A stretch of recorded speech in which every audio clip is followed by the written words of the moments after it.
Hey, Leanne Dalton, and welcome to the Tick Bootcamp podcast. Thank you. Thank you for having me.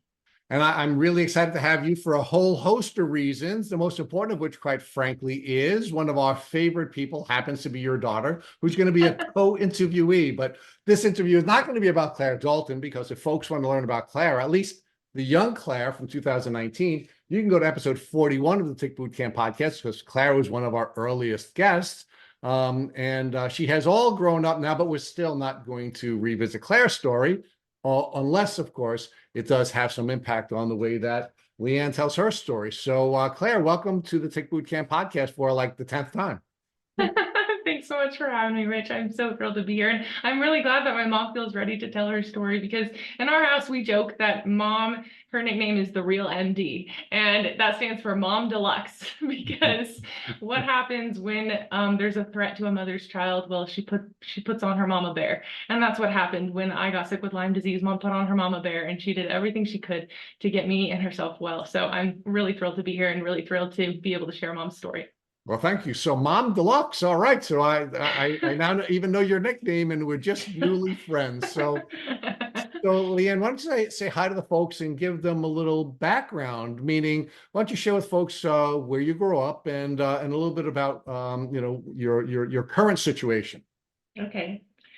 I am 65 years old. I have been married to my husband for 44 years. We just celebrated our 44th anniversary. Congratulations. Thank you. We had a family of 6 children, 3 boys and 3 girls, and we have numerous grandchildren. And my husband and I are entrepreneurs. We started in our 30s, we started our own business, and we did it together, and it became successful. And that is what has sustained us through this journey as well. When I got sick, my sons took over the business, so it continues to sustain us. So I was born in Colorado. I grew up in Denver, and I was until age 12, I was a very active child. I, did normal things that kids did. I rode bikes. I was a swimmer. I was a junior lifesaver before I was 10 years old. I spent a lot of time swimming. I was in the mountains a lot.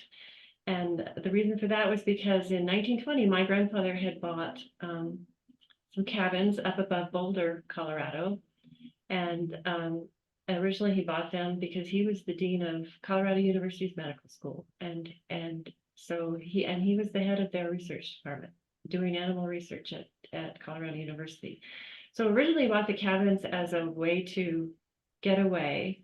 But in later years, my grandmother would take the kids out of the cities because of the polio epidemics that happened after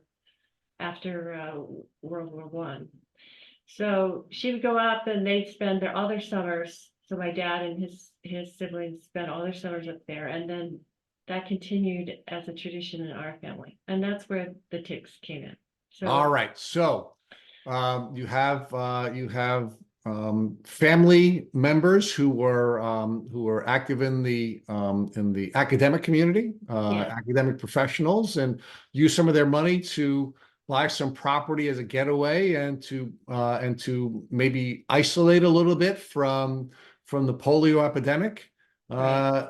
But you avoid one set of microbes for another set of microbes, not knowing that you were going to be exposed to ticks and tick diseases. So Yes. I'm assuming, based on the timing of this event in your life, you were not aware of ticks, and you were not aware of how to keep yourself safe from ticks, and you certainly weren't aware of what a tick bite would do to you, because that's decades before Lyme disease was at least publicly known and available to us as a diagnosis. Well, actually, that's not entirely true. All right. So when we were in the mountains, for whatever reason, my mother was deathly afraid of ticks. She knew that they were there, and so when we'd come in at night, and of course in those days we had to run on the mountain, so we were out all day long. And when we came in, we would have our nightly tick check, and that was just normal. So I don't know why she knew that. She was from Indiana, so I don't know if that's because they had ticks there. But I suspect it was because of my grandfather and the research that he was doing at Colorado University. And so they knew that there was dangerous ticks, but a little disclaimer here is we still did not have ticks in Colorado the way you have them in New York. So it was still very rare that you found a tick. But there was one experience in my life where we'd gone up and we'd been up there for a while. And then when we came back down the next day, we went swimming. And in those days, you wore the ugly rubber swimming caps, and you were all required to wear those. And my mom made me get out of the water and took off the cap, and there was a big tick on the top of my head, and it was engorged with blood. So it was a lot bigger. And she gasped because she'd always been, you know, very meticulous about checking us. And so she'd missed this one and she felt really terrible. And in those days, everybody smoked. My mom smoked. And so she got a cigarette from somebody and, you know, put it on the back of the tick. And I'm not saying that's what you should do now, but that's what they did in the old days. And they stuck it on the back side of the tick and he backed his way out. And then we forgot about it. I mean, we didn't think about it anymore. But for some reason, those kind of memories are just kind of burned in your head, literally. Maybe the cigarette burned your head. I know, maybe. But I mean, I just won't forget that. But so when I first got sick with, was diagnosed with Lyme, I just went back to that. That had to be the moment, because it'd probably been on my head for a couple of days. Okay.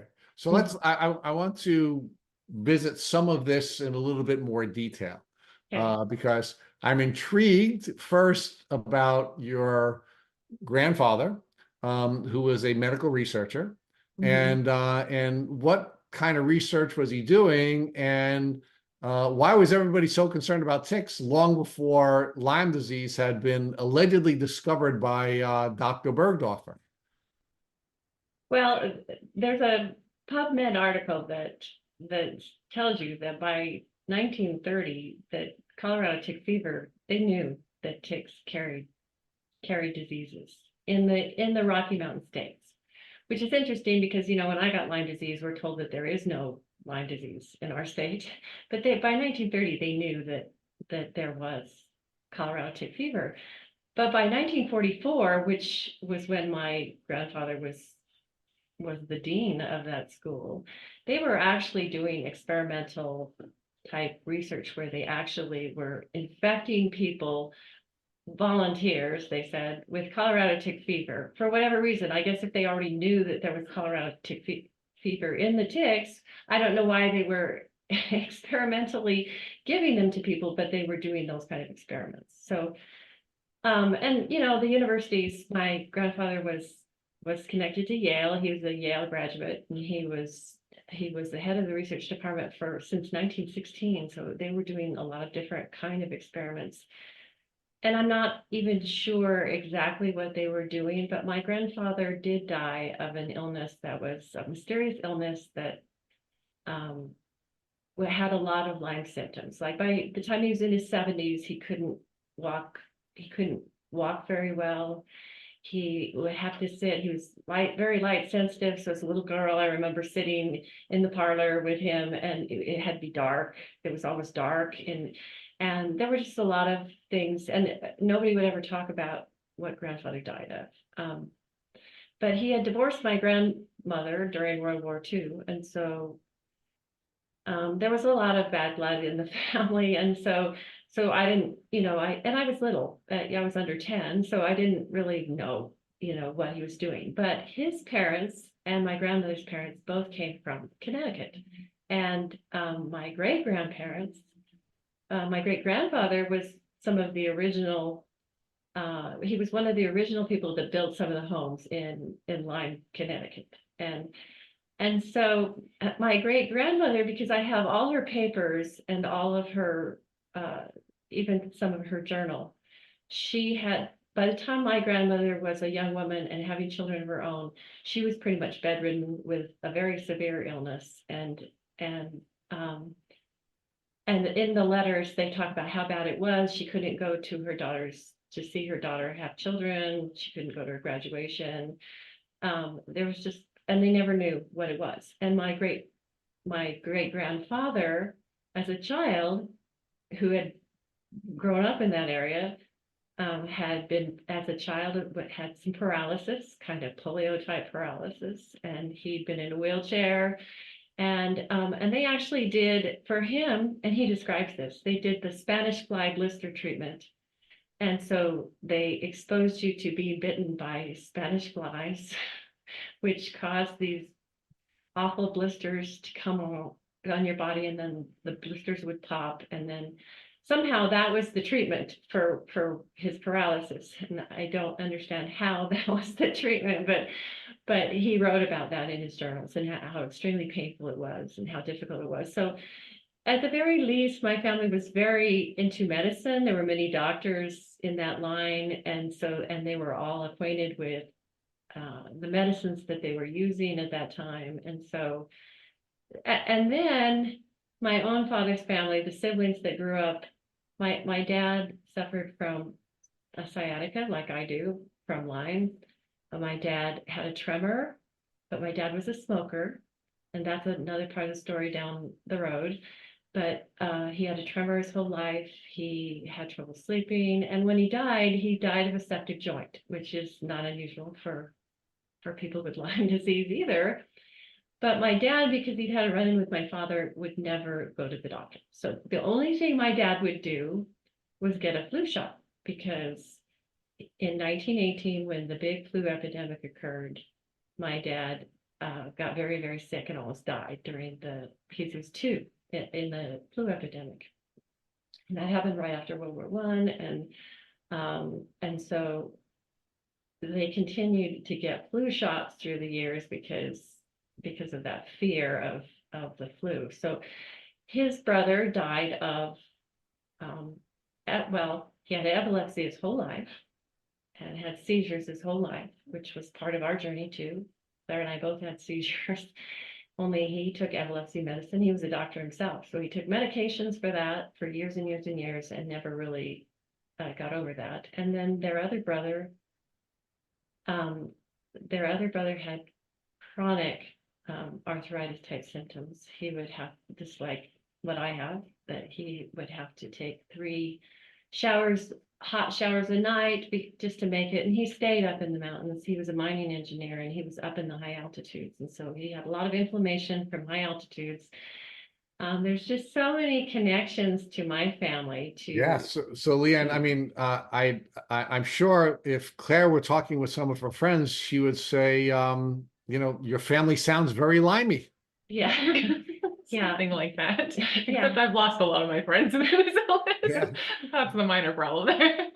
So Leanne, I'd like your reaction to one of the frameworks we talk about here at Tick Boot Camp, right? Here at Tick Boot Camp, we argue that there are upstream and downstream ways of contracting Lyme disease. Of course, the upstream is getting bitten by a tick. Right. Downstream, of course, would be congenital Lyme, where Lyme disease is passed from mother to child congenitally. There, of course, is the capacity to get Lyme disease through sexual transmission. And then the third is through blood transfusions. And as I'm listening to your family history, which, as I said, sounds very limey, it sounds to me that you had, the likelihood of being exposed to Lyme disease in a lot of different ways. So I'm wondering whether or not you think that tick bite that you described to us from, the engorged tick when you were 12 is really, in fact, the trigger for your illness. Was it something that exacerbated your illness, or, do you have some other theories about how the limey history of your family tree impacted first you and then your daughter, Claire? Yeah, so there's no question that ticks carry Lyme disease, okay? Or they carry microbes, they carry pathogens. A lot of bugs in the bug. Yeah. There's no question about that. And there's no question, I mean, obvious that there are things that can be passed down, but epigenetics is really what it's all about. So you have these predispositions to certain things, but then it depends on what you're exposed to. And the things that we're not talking about very often is, what about all those things in the drugs that you are being given as your treatments, or your like even the Spanish fly treatment, what was that all about? And why did they think that that was a remedy? And so the only thing we don't address is, what about the pathogens that are coming through some of the other things that we are doing for actual treatment? And that is where, I believe my story has led to. So yeah, all those things contributed, and we had predispositions to that, obviously, but I believe there was more to the story. Okay, so let's break that down a little bit, and I'm going to want you to share that element of your story. But we do know that people have been getting bitten by ticks as long as there are people. Sure. Humans have been coming in contact with Lyme disease as long as the Lyme bacteria or the Borrelia Right. for as long as there have been humans, right? We know that from, for example, here at the American Museum of Natural History, we have fossils that contain ticks that have been tested to have Borrelia, which are millions of years old. We know that the oldest human, or I should say the earliest human that we've tested, which is 3,500 years old, Etsy the Iceman, had Lyme disease, right? So we know we've been coming in contact with this for all of our history, and we therefore know that we have immune protections built into our system. So give me your thoughts on, you started to touch on epigenetics, and we started to use some of these really sciencey terms, but I'd like to break it down and ask you, Leanne, specifically about your theory and the distinction between coming in contact with these microbes and ultimately becoming sick from the microbes, and how that process, in your view, develops generally, and how you think it developed in your family. Well, I think it all has to do with your immune system. So the world that I grew up in is a totally different world than Claire grew up in. And even the difference between her older brother, who is 17 years older than she is, and her world is a totally different world. And so How is that significant? How is that significant, Leanne? Because our immune systems are now being hit with dirty water, dirty air, genetically modified food. Claire is the only one of my children that really was completely genetically modified food. I mean, that's when it began, was right before she was born. And so she didn't have, the kind of nutritional foundation that my other kids had, or even I had. And it's a totally different world. And so that hits our immune system, and it's all about how strong your immune system is. So in a perfect world, our immune system would be able to deal with Lyme microbes, I believe. But we're not living in that kind of world anymore. And not only that, vaccinations have changed that as well. So Claire, out of all of my children, had a whole different vaccination schedule than my other kids did. And we started out with my other kids with having like 6 vaccinations, but Claire can tell her story about her experience with getting some vaccines when she was only like 6 years old. Yeah, you want me to tell that now? Okay. Yeah, so I mean, you really look at the decline in health amongst young people, and you can definitely see, like, when my brother was going to school, my oldest brother, who's in his 40s now, it was a lot different in the sense that, number one, he didn't get as many vaccines as I got. But number two, like, by the time I was going to high school, everybody was pushing the psychosomatic drugs. Oh, you're depressed. Oh, you have anxiety. Oh, you really need to be taking happy pills. Happy pills is what you need to do. And, that's not something that my older siblings really experienced too much. And so there became this big drive to get on happy pills in my generation. And I'm sure that's even worse now with kids in high school now. And so, what happened to me when I was 6 is we went in for my just childhood vaccinations that you go in for so you can go to public school and all these things. And I remember that I got 6 vaccines all in my hips all at the same time. And we even went back when I was really sick and we checked my old vaccine record. And I really believe those vaccines changed my life, because that's where all of my health problems are. So my hips, my legs, my reproductive system, that's where all of it is centered. And so I know that those changed my life, because I was never the same. And the doctors always just told me, well, you probably just have stomach ulcers or something like that. And then as I got older and it was more reproductive issues, they were like, well, you probably just have ruptured ovarian cysts a lot. And, that's just normal, but they still didn't really know. But after going on this really long journey, and realizing that it started there, my health started plummeting there. I was never a normal kid. It really connected a lot of dots for us. And so that kind of was even the beginning of figuring out where it even started with mom as well.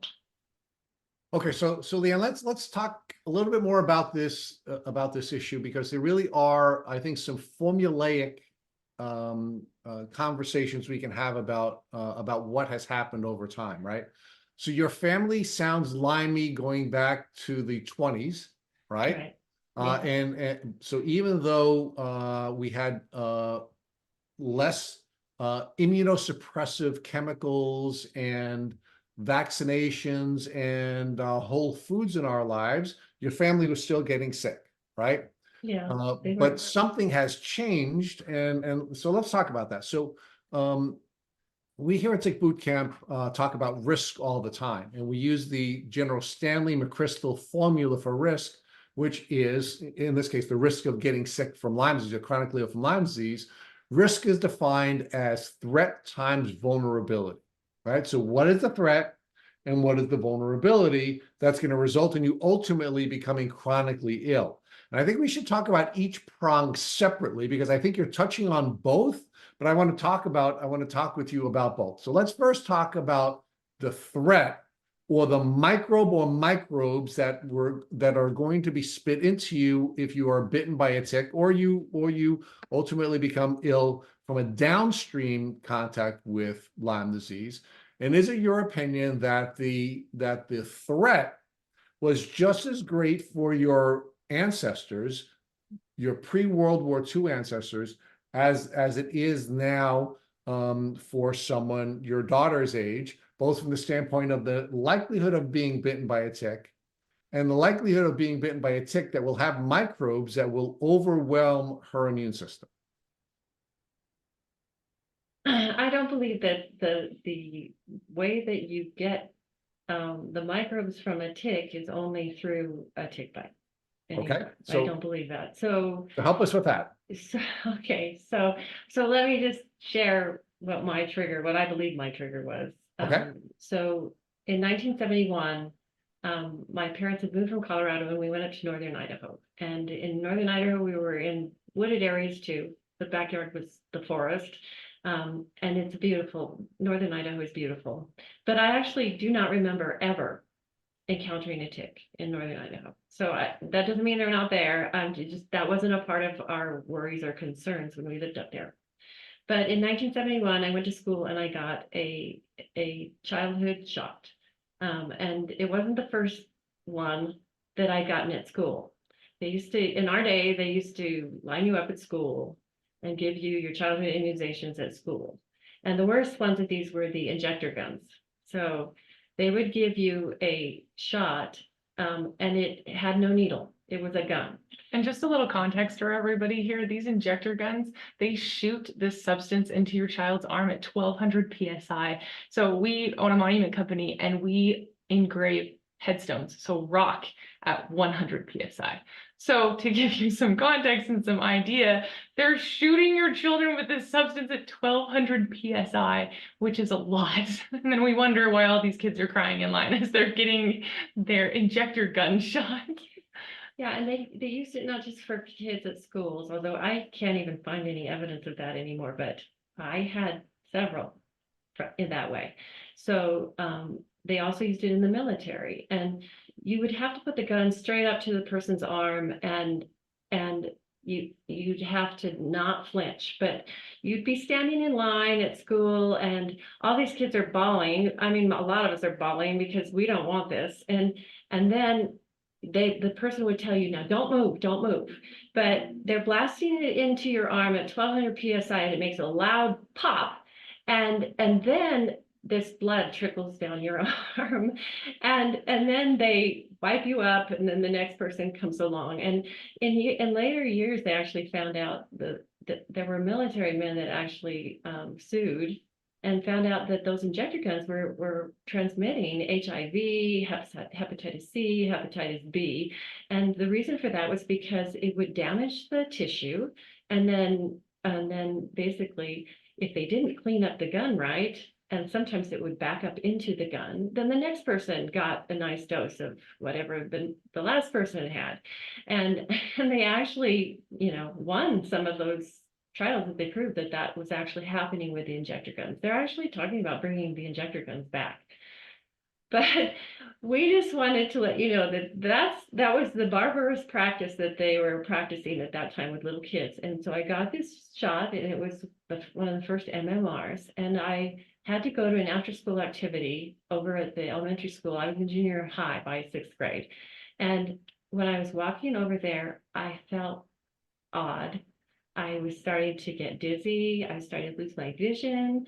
I was starting to break out in a sweat. I didn't feel good. And then when I got there, the teacher canceled the practice, and there were no cell phones in those days. And so she locked the school, and I was a bus kid. So I had to wait for my dad to get there. There was no way to call him or anything. And it was raining, and I got so sick that I laid down on the pavement in the rain, and then I lost consciousness. I don't have any recall of what happened, of my dad coming there. I vaguely have a vision of him driving up, but I don't have any recall of him putting me in the car until several hours later when I woke up in bed at home.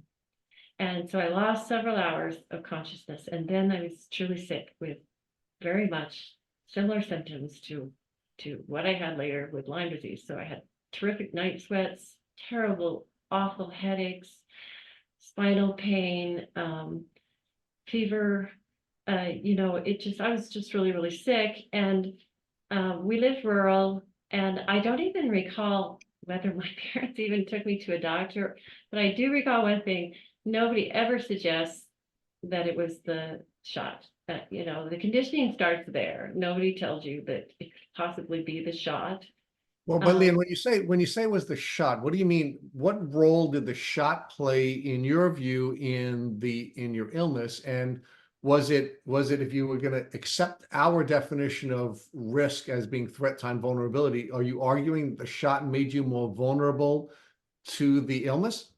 I'm arguing that the shot may have started the illness, triggered the illness. At the very least, it was a trigger.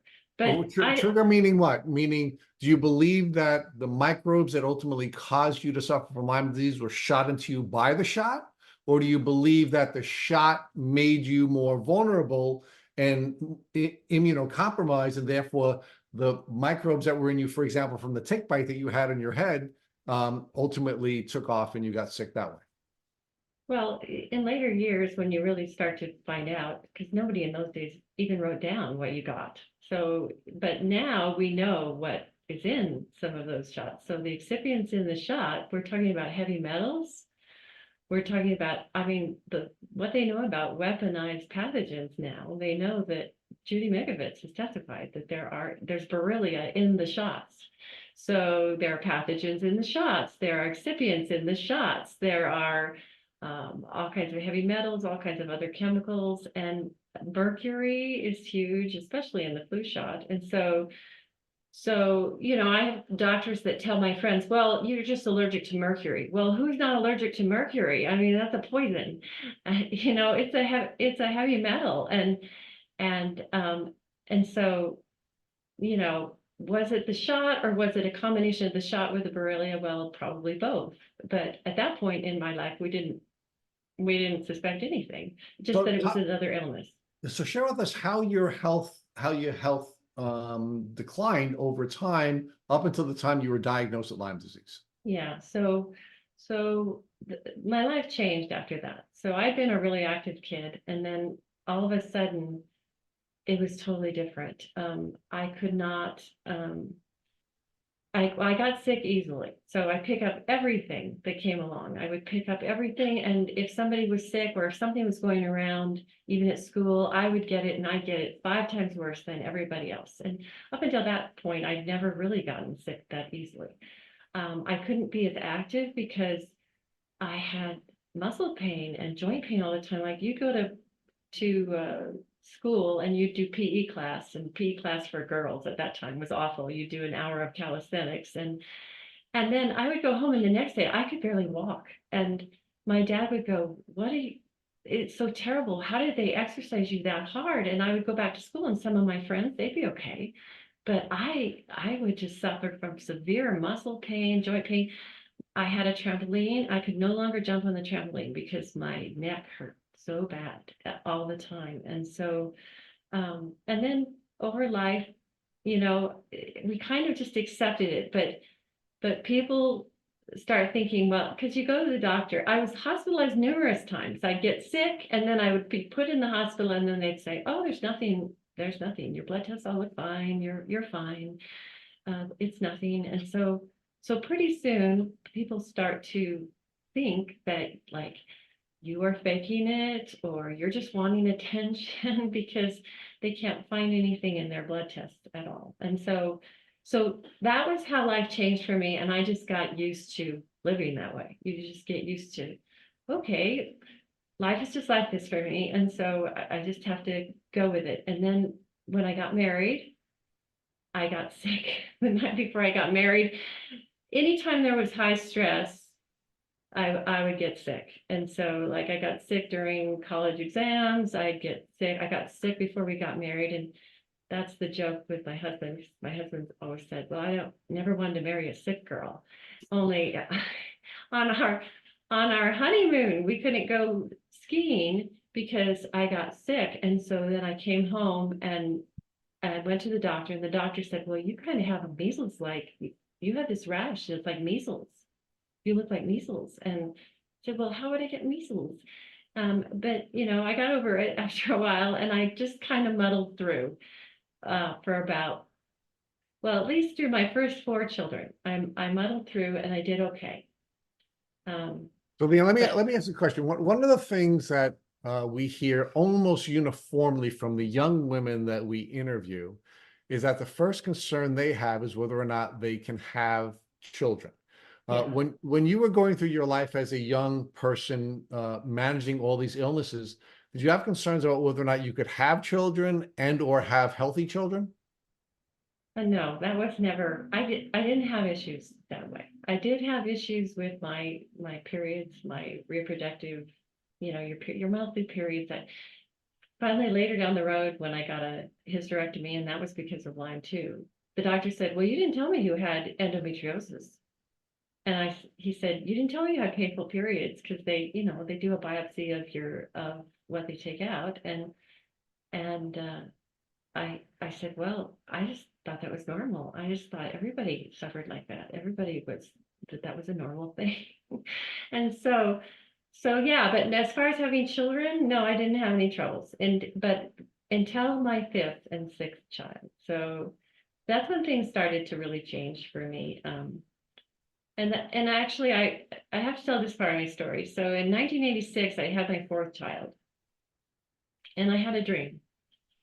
And the dream was very symbolic, but when I woke up, it was so powerful that I knew that God was trying to tell me something.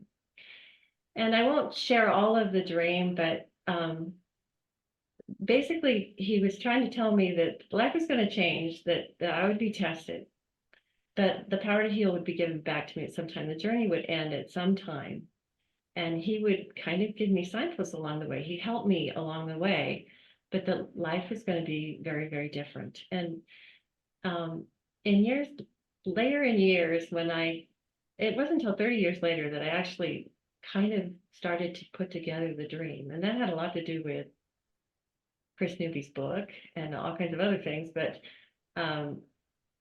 I realized that dream came out of Isaiah 54. And Isaiah is a very difficult book to understand. It's very symbolic. And I realized that when I read Isaiah 54, that was my dream. And at the end of Isaiah 54, it says, no weapon formed against you will prosper.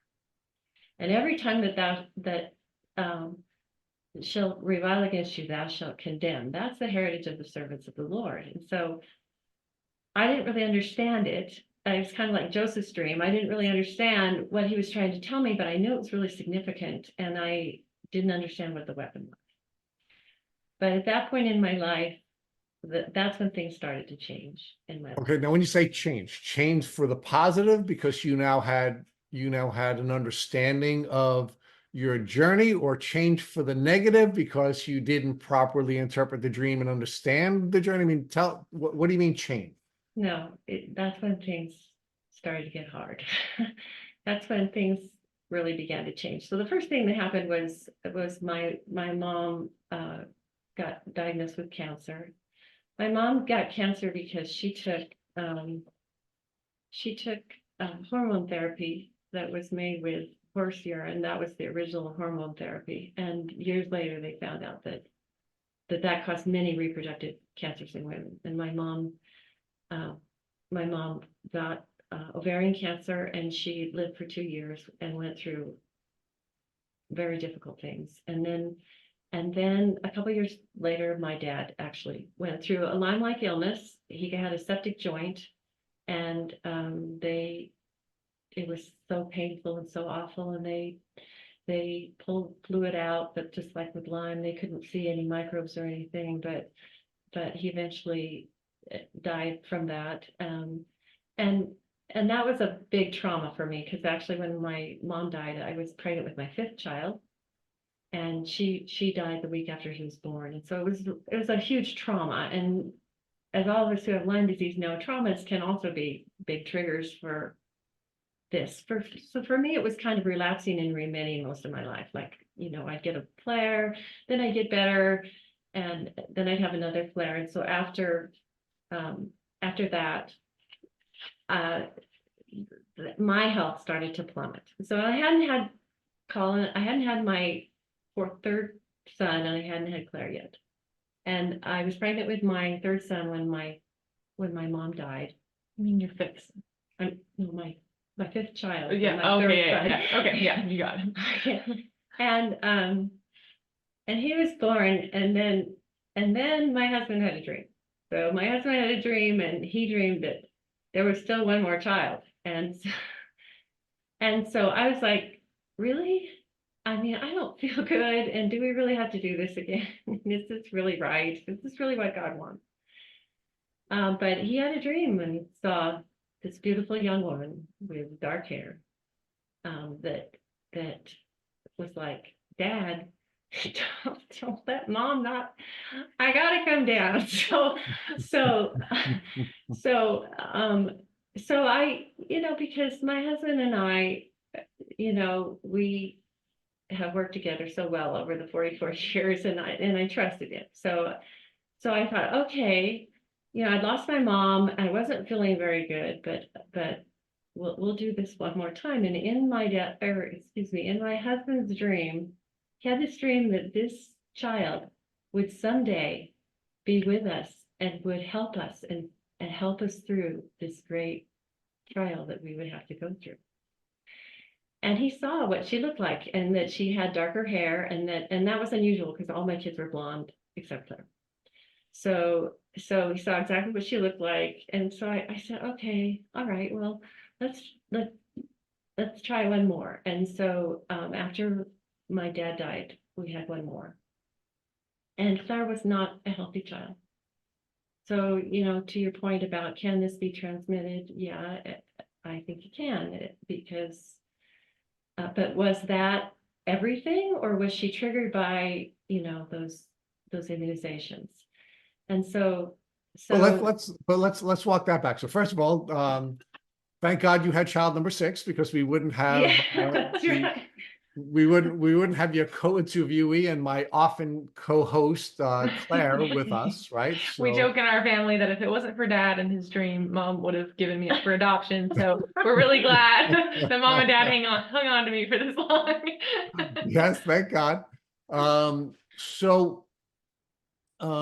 We it's always hard to determine what caused what when we're talking about illnesses that often have a a temporal gap between exposure and illness, right? Yeah. But you did say that when Claire was born, she wasn't a healthy child. Now, did you mean in her infancy, or or are you saying that as time went on, uh, you know, Claire's health, indicated, she just wasn't a healthy little person as opposed to an infant?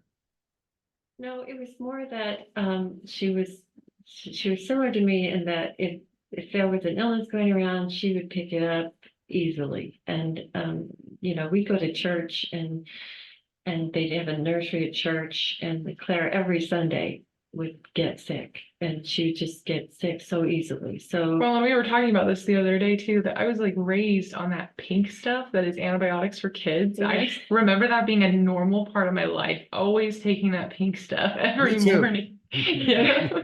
Yeah, Bubblegum medicine. exactly. Yeah. yeah, so yeah, antibiotics they gave out freely. Because I I mean, constantly had strep throat and ear infections, so they just were constantly giving me the antibiotics, and Well, I that was think just it's the because normal part. yeah, you're that brown-haired kid, so you weren't going to have the same robust immune system as all the blonde people have. Obviously, obviously. uh, So, but so I'm trying, Leanne, I'm trying to get a handle here. Do you believe that that Claire was born with congenital Lyme disease? I do now, but we had no idea then why it was different, except that during my pregnancy, I was older, so I was 37 by that time, and I had these 6 kids, and she was my 6th kid. So I just thought, well, this is just, I'm getting older and I've had 6 kids and but I had my health issues, but we've managed okay. And so we just thought that, for whatever reason, she was picking things up a lot worse than everybody else was. And so we didn't really think about it that much. It's another thing you put on your shelf and you just go on with life. And but then we had another turn in the road. So then we moved to a different house, and we moved near these foothills of Utah, and there were up in the foothills behind our house, there were these big, huge power lines.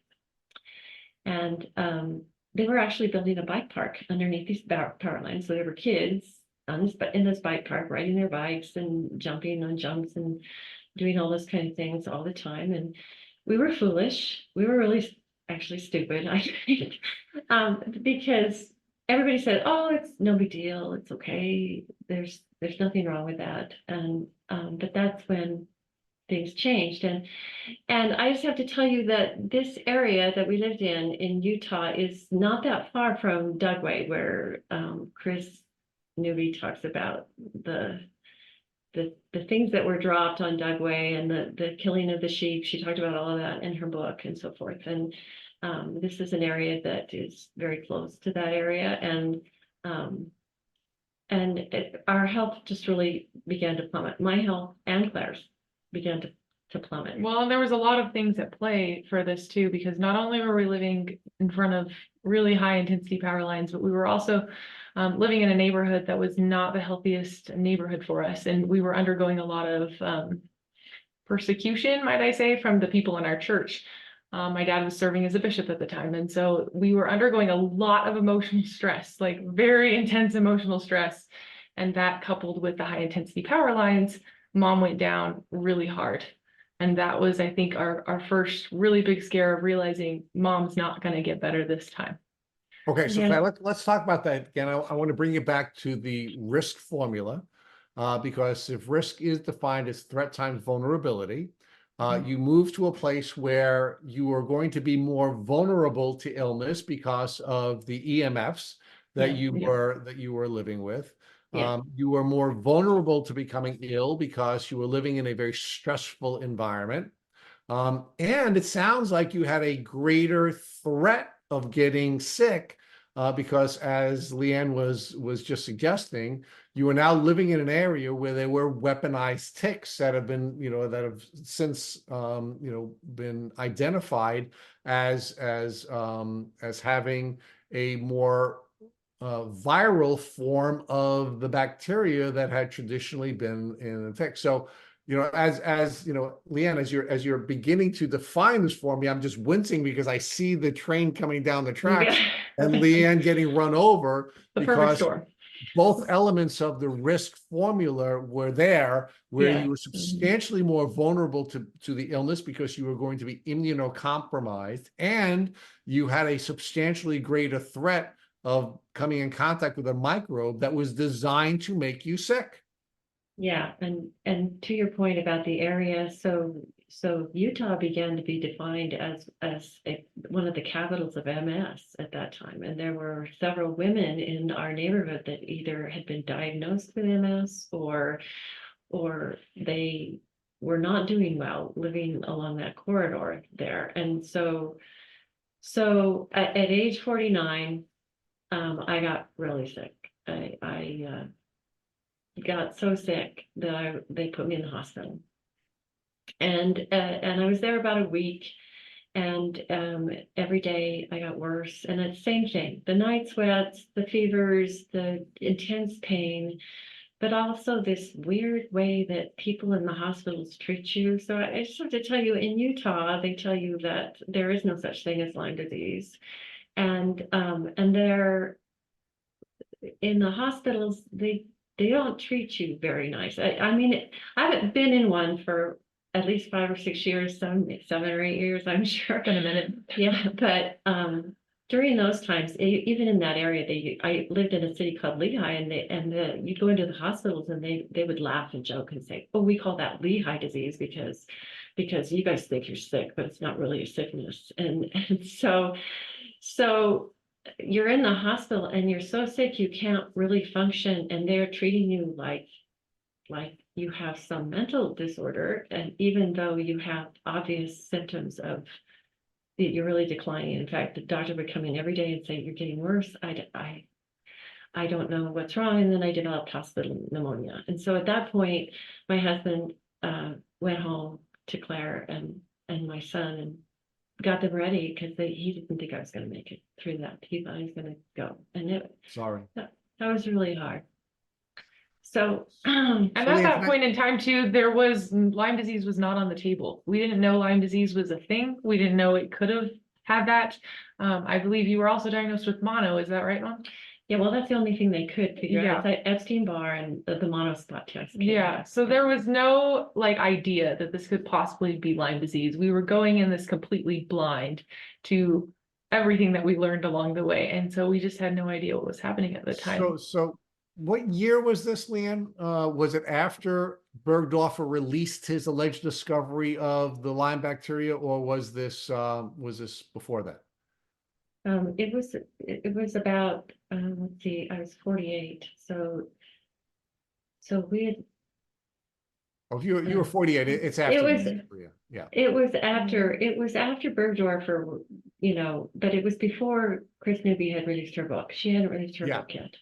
Yeah. Okay, So we keep referencing Chris Newby's book. Let's talk a little bit about that. So the title of the book is Bitten. Right. And it's it's certainly a book that has been well received in the Lyme disease community. And we here at Sick Boot Camp conducted a lengthy interview with Chris Newby on this issue. So if folks are interested in learning more about the book Bitten, and want to hear a very thorough cross-examination of the author by yours truly, I strongly invite you or urge you to listen to that podcast. It was one of our most listened to podcasts. So, Leanne, let's frame another piece of your journey, and I'd like you to talk to us about that moment when you're in the hospital where you're getting sicker and sicker, right? And I'd like you to share with us how much you think the gaslighting that you were suffering from in the hospital made you more vulnerable and made you sicker just by virtue of the way you were being treated by the medical professionals who were charged with your care at that time. Oh, that's a huge piece. That's just a big piece, because when you're that sick and that you are sick, and even when you have symptoms and they're treating you like you're not even having symptoms, because they've been trained to say, well, there is no such thing as this. I remember going to the doctor shortly after that to an emergency room on another, because when I got really, really bad, and the doctors came in and just said, well, there is nothing with all your symptoms, and I don't have any idea what to do with you. So, and I just got angry. I said, well, then rip this thing out of my arm and we're out the door, because if that's all you've got to give me. And he kind of backed off and left. And then the nurse came in and apologized for him and said, he's still a good guy, and and all these things. But when you are that sick, and the problem with this too, Rich, is that then your family, your people around you start to believe what the doctors are telling you too. And and that's the worst part, because when you're that sick and nobody believes you, then if you don't have a good support system, I mean, they know this with cancer, but with Lyme, they just think it's not the same thing, but it is the same thing. And when they treat you like that, it's you start to question yourself, or is there really, am I just off base? Am I crazy here? Is it wrong? But I had severe symptoms. So the bleeding got worse when I was living in that house. So I had a hysterectomy, and I wish I'd never done that, but I didn't know what else to do. And because my mother had ovarian cancer, they pushed the narrative that, well, your mother had ovarian cancer, so you're probably having this issue too. So I got a hysterectomy, and within 1 month, my gallbladder got really, really, really bad. And so then they did another test on me, and they did a HIDA scan to see what's happening with your gallbladder. And my gallbladder was like functioning at 9%. And so they said, well, we got to take it out. So I took it out. And I wish I hadn't done that too. But when I finally went to my Lyme literate medical doctor, he did a test on me, and a heavy metal test, and they showed that gadolinium was off the charts for me. And gadolinium is what, that one actor, now I can't think of his name, who did the karate and all that. He's suing for his, Chuck Norris. He's suing for his wife because his wife had the same issue. She had high doses of gadolinium, and they know that goes to your brain. It causes a lot of problems with your nervous system. It gives you intense, awful headaches. And so after I had the gallbladder surgery, things just got worse. But the worst part was the electricity. So this is one thing I want to say to all people who suffer from Lyme. So what happened with me was, in that house, it got so bad. I got so sensitive to electricity. I couldn't even be in a room with a cell phone or a computer at all. And it got so bad that my husband went out and he bought a gas meter. So he wanted to start testing. And I had started sleeping downstairs because I was more comfortable downstairs. So he measured out in the backyard, he measured all around the house. And the lowest place in the house was where I had picked to sleep, because I instinctively knew that I was a little bit safer there. But I got so sensitive to electricity. So now at this time, Claire's going to a private school, and When I was in high school. yeah, and she's was chosen to be the lead in the play. And I had gotten so sick, and the worst part was interstitial cystitis, which Dr. Rawls talks about. And it was terrible. It was awful. It was the worst pain I'd ever had, urinary tract pain. And I went to the doctor, and the doctor said, well, you probably have no tests, no tissue tests, no anything. Well, I think you have interstitial cystitis, and it's a genetic thing, and there's nothing you can do about it. You'll just have to live with it the rest of your life. And after 15 minutes, he said goodbye. And I bawled in the waiting room, then left. And I thought, there has to be more to it than just this. That's all it is. But I went to Claire's play, and they were using cordless mics. And, they didn't have the greatest sound system, and the mics were cracking and everything. And I sat in that play, and it felt like bolts of lightning were going down through my head, down through my feet, every time the mic cracked. And so by the time the play was over, I felt like I'd been struck by lightning. It was the worst feeling ever. And I really felt like I was going to die. And my husband took me home, and we got home, and I had a seizure. That was the first of many seizures. And so my husband finally decided, we can't stay here. That this place is killing me, my wife. And my husband was bishop of our ward, and he prayed, and God just told him, Bob, you can either, step down from being bishop and go take care of your wife, or if not, she's going to die.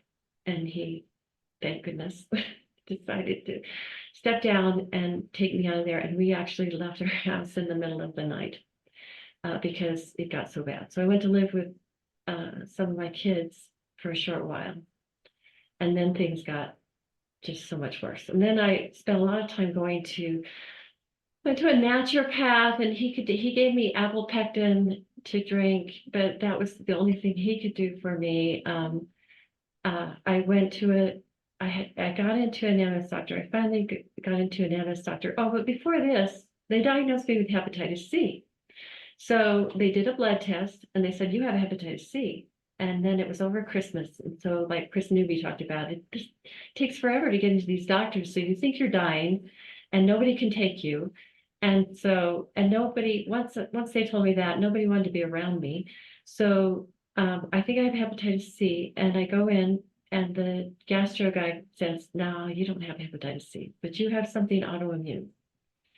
So I went back to my regular doctor, and the nurse at the regular doctor tells me, you were on this list where there were all these people that that were diagnosed with hepatitis C from their blood tests. And the hospital came out and said, these were all false. They were all false. And you were on that list. Did the doctor ever tell you? And I said, no, the doctor never told me anything. But that would have been nice to know, because I just spent a whole lot of money on a gastro doctor who told me I don't have that. And so that was the first thing. Then they finally sent me to an MS doctor. And he was actually the best of all. Actually, that was after the neurologist who told me that the only thing he could give me was antidepressants, that maybe I just needed some antidepressants. And that was it, because none of my neurology tests proved anything. But I finally went to the MS doctor, and the MS doctor said, you could have MS, but you're too old. He told me I was too old, for one thing. And he said, your white matter in your brain isn't typically MS. And he ran me through a whole bunch of physical type exercises to see how my reflexes and so forth were. He said, your reflexes are off the charts. Like, you respond so quickly to everything, which is why eventually I quit driving, because my reflexes were so bad. But then he sent me home, and a month later he said, I don't think you have MS, but go to this doctor. And it was a Lyme doctor. Okay. So why did you go to an MS doctor, and who is it that recommended that you be evaluated for MS?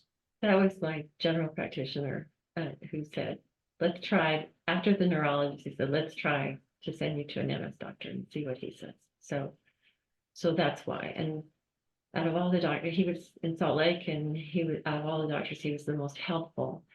But he didn't really tell me that this was a Lyme doctor. And when I got to this doctor had actually started out being a hormone doctor. And 75% of his patients walking in the door were Lyme patients, and he was figuring this out. But he was a young doctor, and later he told Claire, when she was diagnosed, because he diagnosed her too. So he told Claire that he'd had a sister that was sick all the time, and they'd made fun of her, and they thought she was, just making things up. And then when he became a doctor himself, he got through his residency and everything, he realized what Lyme disease really was, and he realized that's what she had. And he went to her and apologized to her and said, I'm so sorry that I didn't know this. But when I got there, I was in so much pain. And he said, you kind of scare me, because I don't want to do stuff that will make you worse. And he turned around and took the book off the shelf that was Horowitz's book, that Why Can't I Get All Better? Because that was that was the only big Lyme book at that time, and he said, read this book and you can help me treat you. And so that was a little discouraging because I thought, oh, I have to help you read this book. And how much do you really know? But, to his defense, he was trying to help people, but he had a lot of pushback from the powers that be that they So didn't want him. let's talk about that, right? Because I think one of the reasons why doctors fail us is because they're not humble, right? And I think one of the patterns that I've seen develop here with your testimony is that you were gaslit repeatedly by medical professionals who did not have training that allowed them to have a framework to permit them to see what was actually wrong with you. And if a doctor doesn't know what's wrong with you, it must be there's nothing wrong with you, right? And that's one of the problems with doctors having to know everything rather than being humble. And as it turns out, the doctor who had you the most concern, because he was in fact humble and was inviting you to be a partner, is not the person you initially reacted to positively. Yeah, that's true. So, well, and to my defense, I thought I was dying. I mean, I hurt so bad. I couldn't even. Well, Leanne, I don't think you need to defend yourself. I think it's the way we've been set up by the industrial medical complex, where they tell us they know all the answers to our problems, that we do not need to be partners in our own care, and they're going to give us a pharmaceutical of some sort after a quick diagnosis, and we're going to get better, right? So it's not so much we have to defend ourselves for being sick or not, not having the proper mindset. It's that we've been conditioned by a culture of business professionals to believe that we're not supposed to participate in our own care. And when somebody invites us to partner with them, we're repelled by that because it's not the way we've been conditioned. Yeah. Well, and to your point, Rich, we have come to this place in society where we're encouraged to outsource everything. We outsource the food we eat to the fast food restaurants. We outsource our entertainment to movie theaters and to going out and to doing something. So we're not home with the family anymore. We've outsourced love and compassion to the churches and the church leaders, and instead of just watching out for each other as neighbors. And we've now outsourced our health to the medical system. So everything has been outsourced. And so, like you said, we're trained from a very young age that a doctor should be able to hand me something and it will take away my pain and I should not have to do anything. And not only has that created a lot of problems, but it's created great complacency in people's ability to realize that we have to take personal responsibility for our health in order to get well. And if we can't take that personal responsibility when you're fighting a beast this big, we probably won't get well, because it takes many, many tools in your toolbox. And as you can see from Mom's story, many, many doctors, many, many things that we have to address. And so we have to take that personal responsibility. And when you're in that much pain, you're greatly also relying on the personal responsibility of your caregivers and your family and the people that are caring for you, because you can barely function yourself. And so we've just it's like we've said before, we've created the perfect storm where we have, these outer things hitting us, but then we have the inward things hitting us, and everything is hitting us. And what do we do when the perfect storm has just launched a missile at us and we don't know what to do? Yeah. So Claire, let me ask you a question about sentience and that which makes us unique as humans, right? What makes us unique is that we're aware of our thoughts, we're aware of our feelings, and we're aware of our actions, or at least we have the capacity to be aware of our thoughts, our feelings, and our actions. And what happens when we're gaslit the way your mother was gaslit, what we start to do is we start to doubt our own sentience, right? We start to doubt the onboard diagnostic system that God has given to us. And I think generally, I think the medical industrial complex has done that to us. And then the doctors who we should be partnering with,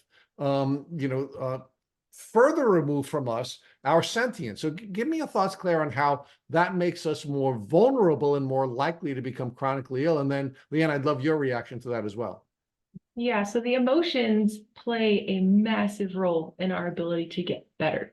And what I have found in my journey watching mom, but then also going through it myself, is that if you don't have a really strong support system, your battle is almost twice as hard because love, care, help, service, all of those things are an actual frequency. They're an actual energy that helps to heal the cells in our body. It helps to heal our hearts, our minds. And so not only are we having nothing, okay, where people just kind of ignore you, but then you're having also the opposite end where people are coming against you and telling you that you're crazy, that it's all in your head. They don't believe you. And we have to understand too that these are really hellish situations. So we talk about our interactions with our doctors, but what we don't talk about enough is just what's happening within the four walls of our house. So we're talking like when I was a teenager, I woke up to mom screaming every single night of my life. And I didn't know what to do about that. But I'll never forget the night that my dad took my mom out to the living room and he flipped the light switch to turn the fireplace on.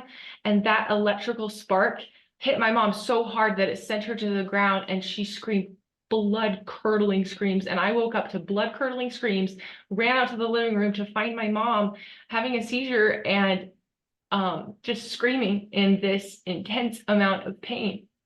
And that experience alone changed me forever as a I'm kid sorry. because I never ever thought that that would be something that I'd have to face. And it's not something you ever think about when you're a teenager.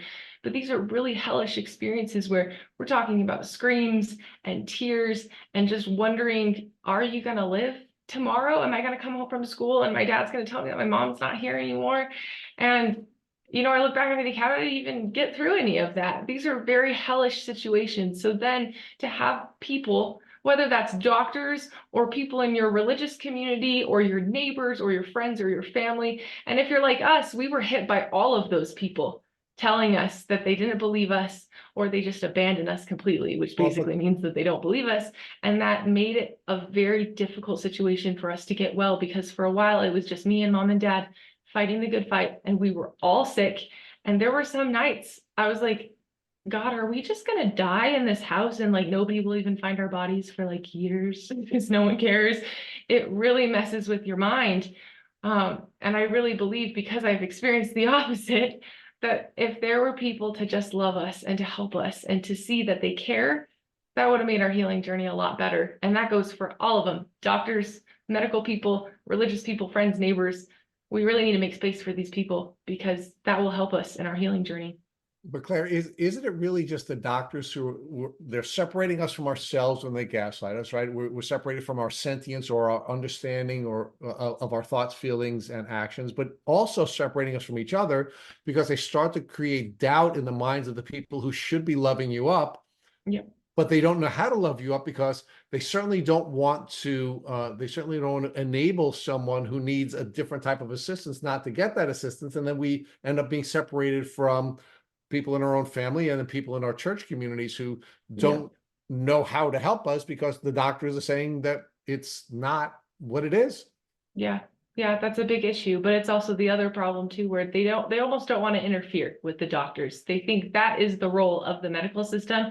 And if you Right. haven't had a lot of experience in the medical system, you don't know that they don't care about you at all. You think, you're getting some care in those hospitals, but you're not. And so they think that that's the role of the medical system. Well, And I've even heard this amongst church members in my own church where they're like, what do you want us to do that the doctors aren't already doing for you? The right. doctors just aren't doing it. That's just the honest answer. So, Leanne, one of the things that I was thinking when Claire was sharing her perspective on frequency is that, I'm hearing, we're hearing a lot about your traditional faith. We hear about you talking about God, but then we have this frequency thing coming in, which sounds kind of woo-woo, and it's not what I expect to hear from Christians. So talk to me a little bit about how this, I don't know, woo-woo kind of, understanding has come to be a part of your healing despite your traditional Christian values. Well, we we changed. Claire was just talking about this last night about how just starting essential oils was weird to my husband and to Claire. And then what we end up doing now is really woo-woo. But if you think about it, you know, what is prayer? Well, prayer is talking to God, and it's energy, it's frequency, there is a light, a frequency that allows us to talk to God, and it's a real thing. Love is a frequency. So, you know, the map of the scale of consciousness, which is written by The book Power versus Force. yeah, no, I can't remember who wrote it. Yeah. Power versus Force is the book. But you know, he talks about how different emotions have different frequencies, and the closer you get to God, the closer, you know, the higher your frequency is going to be. And so what I learned is that people who showed me love could actually take away pain. So my biggest symptom was pain. I mean, I just had extreme pain all the time, and for about 5 or 6 years, all I could think about was pain. If I watched a TV show, all I could think about was pain. If I went somewhere with my husband, like he'd take me on walks all the time, take me out in the country, so I'd get out and be walking in the sun. And my memories are all about how bad did I feel that day? What did it feel like that day? And so I learned that if somebody came to visit me, and that didn't happen very often, my pain would go away. And how does that happen? Well, that happens because love is a frequency. And if somebody actually shows you genuine love, you can feel that in your body. You can feel how that changes you. And I could feel that from my husband. My husband has never left me. He suffered too. We haven't talked about that, but he was suffering too. And he had things that he had to overcome. It wasn't on the level that we were, but he was suffering from Lyme disease symptoms as well, and was diagnosed. And so to connect that to the Christian end of things, I mean, we all know as Christians that Jesus performed miracles. He healed people. So was Jesus handing out medications and telling us to take psychosomatic drugs? No, that's not what Jesus was doing. He healed people. And the reason why he had power to heal people is because he loves us. He loves every single one of us. And that's why he can heal people. And so all we're doing is learning how to access the same laws of healing through God, through his power, through the power he used to heal people. And so that's why we have that view of energy now, and it's all connected to God. It's his power, it's his authority.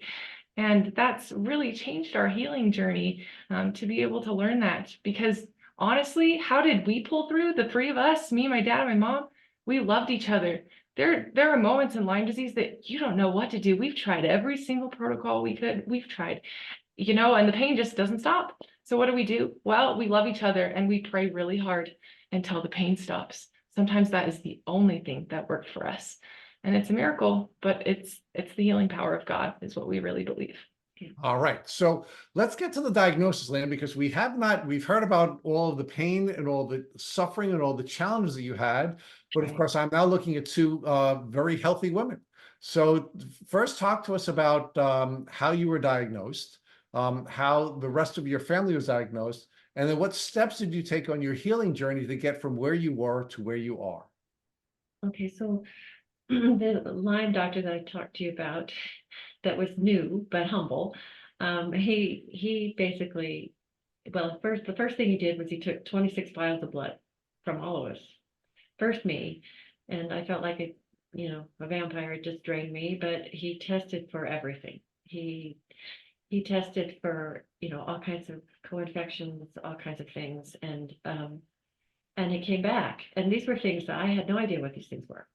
So cytomegalovirus, HHV, mycoplasma, babesia, all of these things that I had no idea what any of these things were. Epstein-Barr, and he took a normal CD57, and my CD57 was like under 60 or something like that. And so he automatically said, with the first visit, he said, I give you 75% chance that you have Lyme disease. And that's without doing the blood test. But then we began the blood test. So And then the worst one and the biggest piece that's kind of important for later down the road is the mycoplasma. So the mycoplasma should have been under 300 and my mycoplasma was 900. And Claire's was about that and my husband's was close to it. And so, but my husband had he had totally different symptoms. He had pain in his feet and his feet would swell and get these pockets in them that were horrendously painful. So in his 50s, my husband was on crutches a lot because of this. And they could never tell you what it was. They said, oh, it's gout. And then the gout test would come back. No, it's not gout. It's not this. They gave him these expensive, heavy duty antibiotics that wouldn't do anything for very long. And if he exerted himself in any way, then these pockets in his feet would come back and they'd be terrible.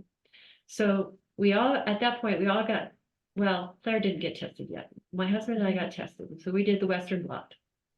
And the Western blot came back equivocal. So, of course, then they say, well, you could have it, but you might not have it. And it was only the Lyme doctor that said, well, yeah, I think you have it. So it's the clinical diagnosis, but he was getting a lot of heat for giving a clinical diagnosis. You can't do that in Utah. So, so we started to do some things like we did the blood ozone and we did some things like that. And it would help you for a time, but it wasn't really helping me. By that time I had spinal knots, my jaws were swollen. I couldn't get my teeth to go together. I had ringing and ticking in my ears all the time. I had severe joint pain, headaches. Sometimes I couldn't even lay in a bed without hurting all the time. I would wake up in the morning and I was like, please God, please just take me home. I can't do this anymore. Please just take me home. So, so then Claire was at the point where she was starting college and you know, I know you've heard her story, but just briefly, she was starting college and she was a vocal major and she got a scholarship to Southern Utah University and so we sent her off, but things were changing with Claire and things were not right. When we were in that house near the power lines, by this time we'd gone to a different house, but in that house near the power lines, Claire was having 2 periods a month. So she was bleeding excessively, things weren't right. And I started a protocol. Well, I will. It was the BX protocol, and you can't find it anymore. But it was a PhD who had developed an energy catalyst that would help to clear out your mitochondria. And he was a member of our church, but he was also a very inspired guy. He felt like God had directed him to do this in his lab. And he had a clinic in Salt Lake City, but the powers that be right before I started with him shut him down. And so he was actually helping 4th stage cancer patients who were in hospice. He was helping them come out of hospice and regain their health. And he started working with some Lyme patients. And so he was only able to do it online. And he was helping us. And I actually did have a major improvement during those years. But Claire was plummeting. So mom started the BX protocol before I was even diagnosed or I had gone to get my blood tests or anything. And we went for my first batch of blood tests right before I left for college. And then I left for college. We left it at that until we got the results while I was in college. And so at fall break, she got her result. I got my results during fall break, but at that point, my health had plummeted so hard. I was like, I kind of hate college because I'm always in pain and I'm always feeling panic and it was just a really big stressor. And so then we got my results back. It also wasn't in alignment with your father's dream because you were supposed to be the one there to help heal your parents on this journey and you had separated from them. I know, you know, I haven't even thought about that until recently, but yeah, it's true. And so I remember at one point just praying to God and asking him, do I have to stay here? Like, I get that I'm a young single adult and I have to go to college and have a job and all these things, but do I really have to stay here? And my answer was no, Claire, you've done what I need you to do here. go home. I was like, thank you, Lord. Like, I hate it here. And actually the PhD that was helping us said, if I were you, I'd go get her and take her out Yeah. because you don't want her to get worse. So we got her, brought her home. I actually was still driving at that point. Mom drove me home with like a level 20 headache, and I just conked out in the car because I was so sick. Yeah, nobody would help us because they didn't believe we were sick. So we just muddled through. So we actually went to go. It was like 4 or 5 hours away to go get her. So we went and got her. And I drove home, and Claire got in the car and she just collapsed. And she just slept the whole way home. And I'm thinking, God, what am I doing? I feel like I'm dying myself. What are we doing? Why is this happening to us? You know, why is it like this? But I knew that she was supposed to come home. And she came home, and then she spent the next 2 to 3 years really sick with us. So what was the treatment, Claire, that you started using after you came home from school? Yeah, so actually I started the same treatment Mom was on. Mom had already been on it for about a year. So it was the BX protocol. And I actually started it in college. And so that added to my stress levels because I had to sleep with oxygen tubes at night to oxygenate my cells. That was part of the treatment. So I was sleeping in oxygen tubes, which, by the way, if you're a college student and your roommates know that you sleep with oxygen tubes, they think you're very strange. So I was doing that. And then I had to rate my symptoms from like 1 to 10 every single day. And that was a very long list of symptoms. So my doctor had to see that. And I had to take all my vitals every single day. And I was thinking, how am I going to maintain my scholarship and also maintain my health? And that's what I was faced with. So when I came home, I just basically continued on that treatment. And so Mom did the BX protocol for about 2 years. And I did the BX protocol for about 1 year. And I will tell you that the one thing that was really amazing about that protocol is that particular doctor taught us the importance of diet. And that changed our entire life. At that point, both me and Mom had health problems, and we went on the worst diets ever. We ate like a lot of tofu, and we basically went meat free, dairy free, like everything free.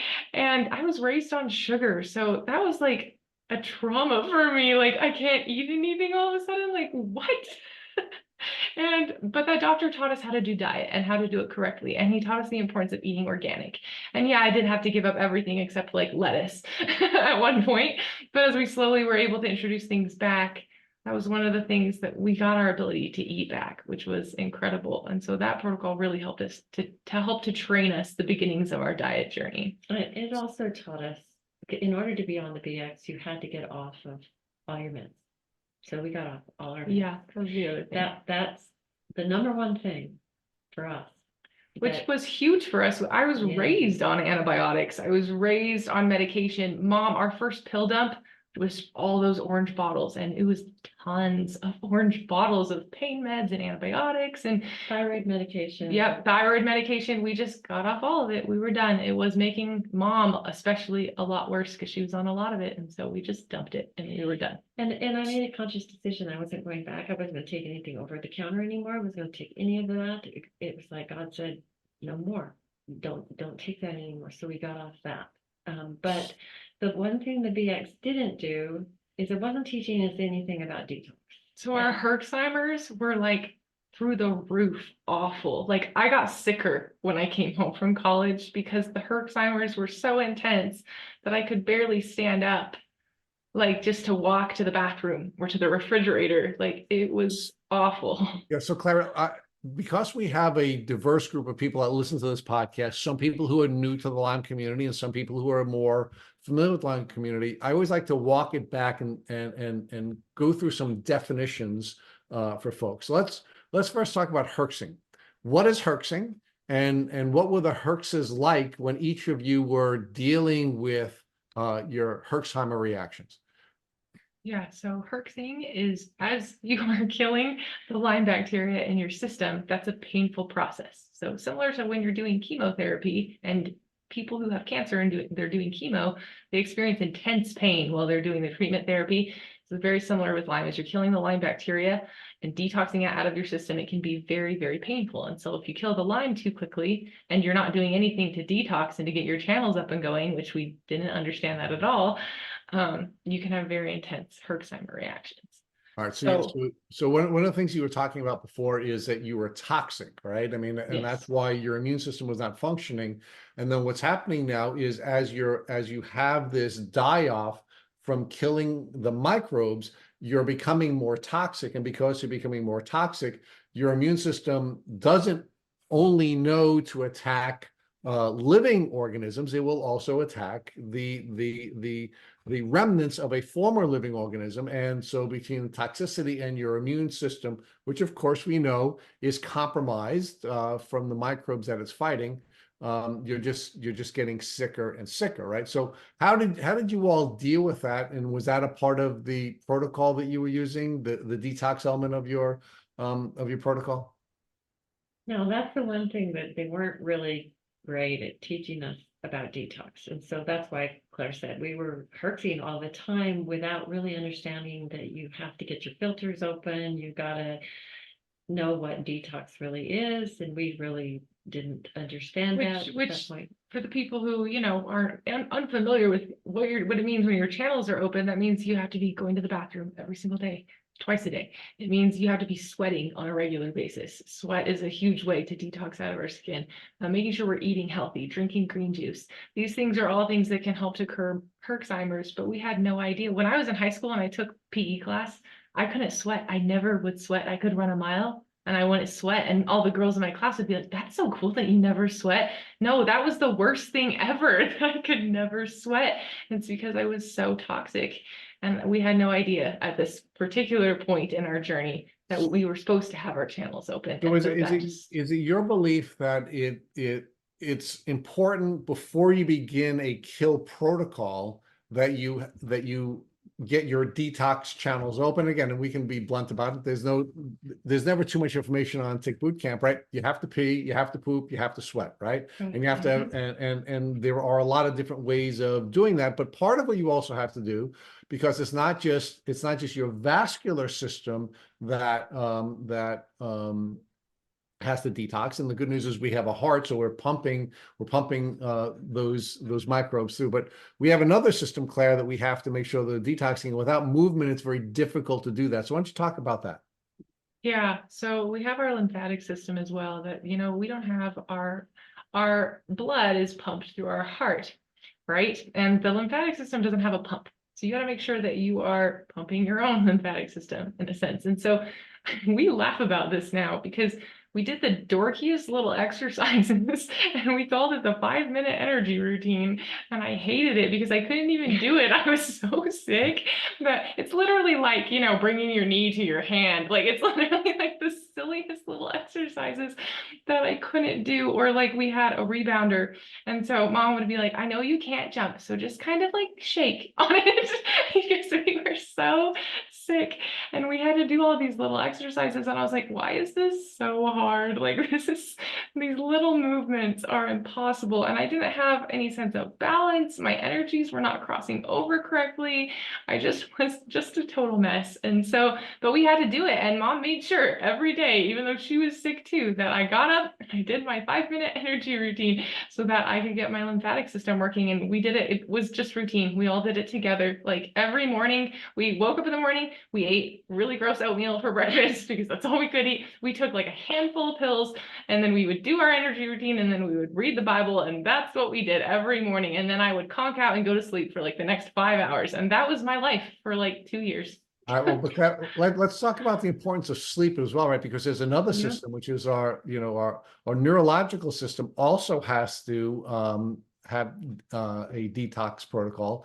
And we know that the only way to do that is to get deep sleep, right? If we do not get deep sleep, then we can't detox neurologically. So talk to us about, Leanne, the importance of deep sleep and how you were able to put yourself and your daughter in a position where you were getting that element of detox in line.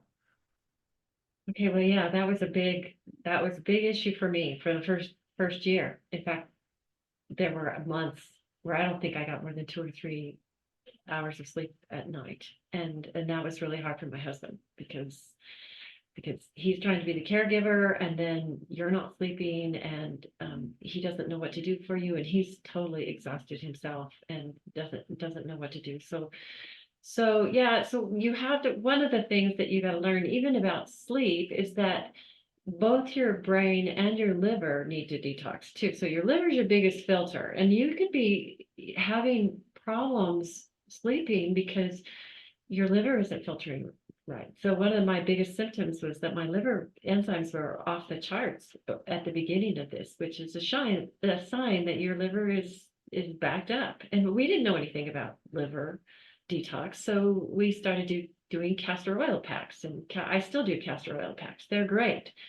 They're awesome. In fact, when I'm herxing now, if I have a flare or something like that, a lot of times I know it's my liver because for one thing, they took my gallbladder out. So then that makes your liver have to work harder. So you need to be doing things to help your liver, and that's where herbs come in. So herbs, once we started to study on your own and I got rid of the meds, the very first thing I did was I read all of Stephen Buhner's books about Lyme disease and learned how to use the herbs. Because up until that time, I thought herbs were just something you put in your food.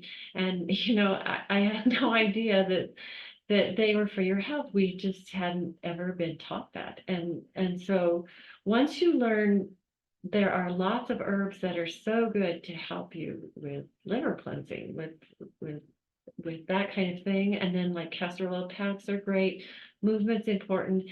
That is one of the first things that will help you with sleep. But then you need to understand that the things that are happening in our world right now are really trying to create your pineal gland to be calcified and your pineal gland to not function anymore. And if your pineal gland is not functioning, then you are not going to sleep and you're not going to get deep sleep. So there's a couple things that you can do for that. And one thing is if you're not dreaming, you probably don't have B vitamins. And that could be because you're not methylated. So you need to be having food-based, good, healthy supplements. And that's another subject that you got to be sure you're getting the right kinds of supplements or herbs that will help you to methylate. And B vitamins are crucial for that. Tryptophan was one of the things that Stephen Buhner teaches, that tryptophan is huge for helping neurological Lyme. And that was a big game changer for us. That helped us with sleep. I got more results from tryptophan than I ever did melatonin. But I'm not saying melatonin isn't right either. For some people, no, the melatonin will work. The tryptophan is the precursor to melatonin. It's part of your methylation chain. And so tryptophan can help to calm you down, I could take tryptophan during the day and it wouldn't make me sleepy, but it would help my body to relax. And that's one thing with Lyme, at least my Lyme, my body was always tense. It was always tremoring. It was always in fight or flight. And tryptophan was a big, huge part of that. And not watching stuff on your computer late at night. That's all the wireless stuff plays a big role in our sleep now. Actually, that was a big part of sleep too, is that we kind of just formed this unspoken rule in our family that all of our phones go off at night and they go way far away from our rooms. None of us sleep with our phones on. We definitely don't sleep with our phones near our beds or in our rooms, because that keeps you awake at night, not staring at screens, even just not having your phone in your pocket during the day. Those were huge things that we implemented into our lives. And it's crazy because now I don't even dream of putting my phone in my pocket. I'm like, nope, but nobody gets that because everyone puts it in their pocket. So Claire, let's distinguish the EMF issue from the light issue, right? Because Yes. we're talking about a lot of fundamentals here that I think are important to folks, right? So one of the things your mom was just talking about is the circadian rhythm, right?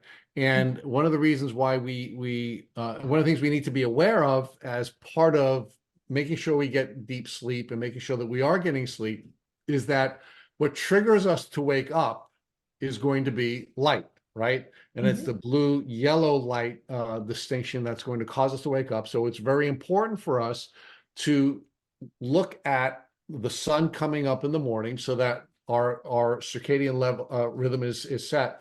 And then it's of course it's important to make sure that we're seeing the sun go down, because that distinction between the blue and yellow light is again going to be important for setting our circadian rhythm. But what we're doing to ourselves when we're looking at screens before we go to sleep is we're interfering with that rhythm, the circadian rhythm, and we're now waking ourselves up or changing the rhythm, right? So let's talk about the light first. And do you agree with the way I've outlined it and the importance of making sure that we're coming in contact with light appropriately, so that will help us with our sleep patterns? Yes, definitely. And there's lots of things you could do to help with the light problem. So everybody's devices, your computer and your TVs and your phones, they all have a setting that you can turn off the blue light. I would recommend that for everybody, especially like for me, I'm a podcaster. I'm editing podcasts a lot these days. And so I just turned the blue light off on my computer. It's a desktop and it turned off really easily. And I don't even notice the difference in how the screen looks anymore. Okay, so just turn that off on your phone. It's the first big thing, and on all your devices. And then not staring at it at night, and honestly, not staring at your phone as much as you possibly can, because those are energy frequency devices that are very much sending us negative energies that are bringing our systems down. But that gets more into the EMF part of it. But there's blue light blocker glasses. I'd recommend that you get the right kind. Do your research on that, because I've gotten blue light blockers just from Amazon before that they almost make it worse. So make sure that you're doing your research on where to get your blue light blockers. There's lots of them that are really good.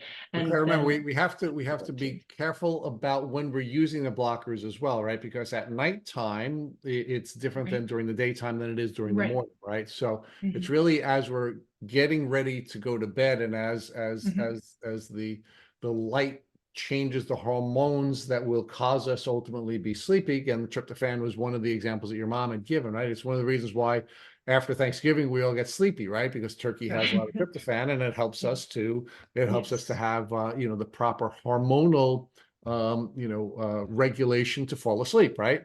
So light is an issue versus the EMFs, and what impact the EMFs are having on our ability to sleep. So, one of the things Claire is aware of, Leanne, that you may not be aware of, is that we at Tick Boot Camp have something called the Lyme Freedom Formula, and what we've learned from interviewing over 400 folks is that healing seems to take a pattern, right? We've identified these patterns, which we've now tried to turn into a formula. And what I'm hearing from you, Leanne, in particular, and I've heard this from Claire before, is that although you were on a very powerful treatment protocol, it actually probably came too early from the standpoint of the pattern, right? You have to go through a process of prehabilitation here we argue in Tick Boot Camp, where you have to get your body ready for what we call the assist phase or the kill phase. In the prehab, you have to get your diet right. You have to get your movement right. You have to get your sleep right. You have to get your detox protocol right, which also includes, by the way, social detox, by getting away from people who are not necessarily healthy, and getting to use Claire's term a little bit early, make sure we're around people who love us or loving us up, as opposed to people who are draining energy out of us, right? And then, so we call that the prehabilitation phase. Then we have our assist phase, where we're going through the kill, and it sounds like a good call. Then of course we have our rehabilitation phase, right? We have there is damage that's done to our bodies and our brains and our spirit as we're going through this journey. And then ultimately we have our maintenance phase, right? So we call that our Parm or Parmesan protocol. Matt and I are Italian, so we're always going to bring our Parmesan into our protocol. So give me your reaction to the Parm framework, and what do you think that was consistent with what allowed you to go through your healing journey? Yeah, well, I think you're exactly right. We went through, I was at the very beginning of the Lyme explosion of protocols. And so when I was at that point where I was learning that I had Lyme disease and even what that was, even after a lifetime of being sick, I was at the point where there wasn't a lot of information, but it was just about to take off with tons of information almost too much information for everybody, but nobody was really addressing detox yet. And so I think a lot of us were in this, well, we can do all these things, but when we do all these things, it makes us much worse. And so then we think, well, this can't be right. I mean, why are we getting so much worse? Why do we feel so terrible? If this is Herxine, which is a healing crisis, then why does it feel like heck? Why do I feel so terrible? And that's why everybody needs to learn the process that you're talking about, because Because we did it backwards. We did. Like, we did it so backwards, and like it was like a roller coaster. And so because of that, I don't know, maybe that's one of the things that made our journey longer. I have no idea. But it's also that conditioning that you're talking about, Rich, where we're taught that the doctor has this pill or this medicine for you, and it's going to get you well just like instantly, and it's going to make you better. And that the other way, you have to realize it took you a while before you got to this place where you were sick, and you don't even know what got you to that place. The doctors don't tell you what caused it in the first place. And so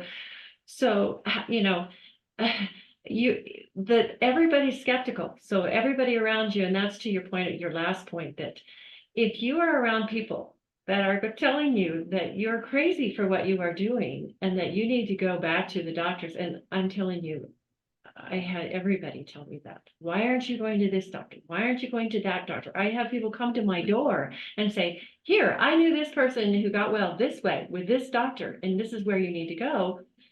And Where we would tell our whole story, and they would go, have you had a heart-to-heart with your doctor? And we're like, did you just listen to us? Like, what? and so it's that brainwashing that makes you think that, okay, well, yeah, there must be something wrong with what we're doing, because this is a much longer journey, and this is a lot harder. But our bodies have an innate capacity to heal. But if you're taking a toxic body and you're filling it with more toxins, you're not going to get better. And that's why we got off the meds. But if you take a toxic body and you slowly go through the process of now opening up your channels, and yes, that can happen. It has happened for me. And so, am I completely well? No. And that's more to the story. But opening up your channels will start getting your organ systems to work right, because you're getting rid of the crud. And we're also living in a world now that is totally different. So when I was growing up, you could maybe detox, every 3 months, every 6 months. You can't do that anymore. You now have to detox all the time, because we're in such a toxic world. And we've also outsourced. Moms used to know how to teach these things to their children. How do you detox? What do you do, when you have an illness, or what do you do? You don't stop a fever with Tylenol. You let the fever work its way through. But young mothers, including my generation, we outsourced everything, so we didn't learn, traditional healing techniques. And so that's part of it. Well, there's also a fear element too, in that we're taught that we're so afraid of being sick and that we're going to die. Your kid gets a fever. Oh, they're going to die. Oh, we watch TV shows and movies where what's the first thing that always happens? Well, the mother dies from something.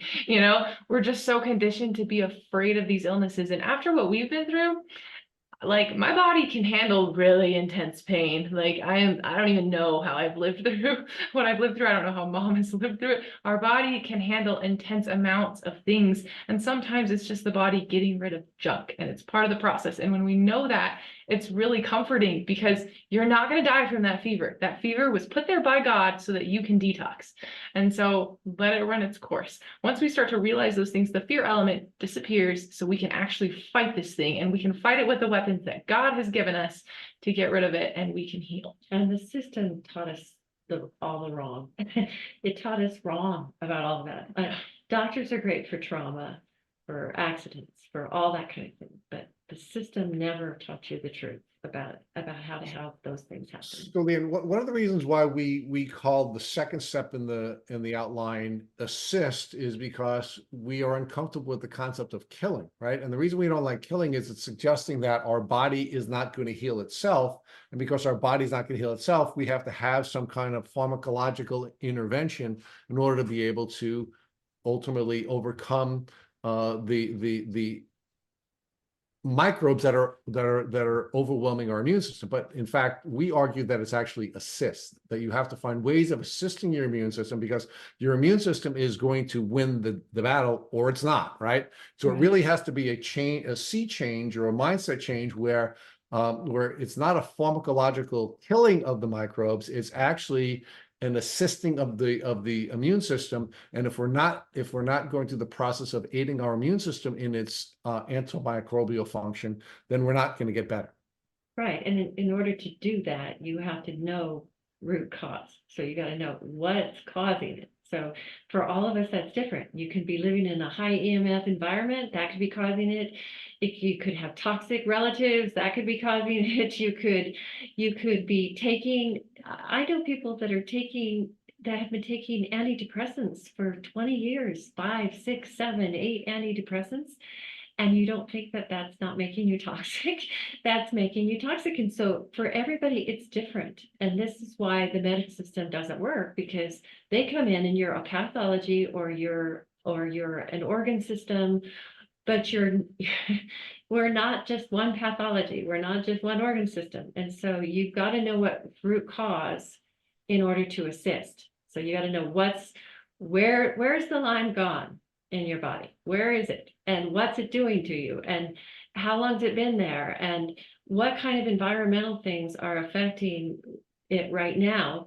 And then when you get down to that level, and there are, to be honest, there are some really great people that are starting to see that this is the way medicine should be. You should sit with that person and talk to them and understand, what are your triggers? What are your environmental factors? What are all those things? And then when you know that, then detox really isn't that bad. It might be bad at first because you're getting rid of a bunch of junk, but over time that will get better. As your toxin level goes down, you'll start to have less pain and less problems. So Claire, I want to talk to you a little bit more about energy and detox, right? Because, one of the things that we've all said at different times, and I'm sorry to our listeners for my dog barking in the background, but we all know that there are some people that will come into a room and suck up all the energy in the room. So give us that how, the social detox and how important that is. And the lessons that we've learned from, just being in the presence of some people that will suck up all the energy in the room. Yeah. So when you're dealing with something like chronic Lyme disease, you're dealing with something where you really do have to set your boundaries. And this was a lesson that was really, really hard for me, because I grew up in a culture where no matter how badly people treat you, you have to keep going to church and you have to keep being around them and you have to keep interacting with them. And I was just taught that that's what God wants you to do, no matter what. And so when all of a sudden I was faced with these people in my church community treating me really, really bad, and, people not believing me and abandoning me, and, mom experienced all the same things, if not worse than what I experienced. I didn't understand what to do about it, because I was taught that God wants us to forgive, and that means we have to keep hanging out with these same people and doing the same things with them and fulfilling our church callings. That's a big thing in the religion I was raised in. And what I learned is that it's okay to set boundaries. And when God revealed to me that it's okay to set boundaries and it's okay to say no to the people who are harming you on an emotional level, I was able to understand healing a lot better, because I realized that I don't have to hang around toxic people that are hurting me. And even if it is just somebody who really just drains the living daylights out of you, there probably is a root cause why they drain the living daylights out of you. And I wouldn't even recommend going to all the depth to figure out what that is in that person. Just put the distance between you and that person as much as you can. And life is situational. Sometimes it's really hard. I've had people I've had to work with that are just, it's my job. And I'm like, this is really hard. But don't be afraid to put the distance, and don't, my mom always says, don't let people into your vase room. So everybody has a vase room in their bodies where that's the special room. You don't let everybody into the special room. Don't let everybody into your heart. Don't tell people personal things about you if you don't really know that you can trust them. And that's a really hard thing to learn, and a lesson that I've had to learn over and over again that is really painful. And we can absolutely still forgive people without having to be around them all the time. In fact, sometimes the most loving thing we can do is let them go, so that God can teach them what they need to teach them, because it's not our role. We're not God. We're not going to save them. And so don't be afraid to set those boundaries. to put distance between people that need to have distance put between them. But then also, you can't just get rid of all the people in your life. You have to fill the hole. And so then interact with people who love you and who are treating you right and who are filling you up. And sometimes those people Who are really hard energize to you. find. Yeah, exactly. Who energize you. And sometimes those people are really hard to find. And so if you're in a place where you don't feel like you can find anybody, pray to God and ask him to send you people. And he will. And it will still be a rocky road, but he'll still send you the people that you need. So, Leanne, share with us the rest of your treatment protocol after you went on the BX protocol, and you had the successes that you had. You then sort of stepped back and you went through a prehab phase, maybe in reverse order. What else did you do, and how did you all get to the place where you are right now, where the both of you are looking beautifully healthy? Well, the first thing that I have to not forget is that the BX protocol did help my husband almost get completely That's true. well. Yeah. And so his was different. Remember, I told you it was in his feet and he had swelling and all that. And so in his 50s, he was on crutches, not doing that well, and really trying to take care of us while he still was in pain. But then by the time he got done with BX protocol, then shortly after that, we moved to the farm, and my husband was bucking hay and climbing on things in his 60s, and he was doing things that he hadn't been able to do in his 50s. And so the VX protocol really did help him. But at that point, we were starting to think about moving. But before that happened, and that's when we moved out to the farm, which was another part of our healing journey, because the farm healed us. It healed Claire and my husband to really massively improving.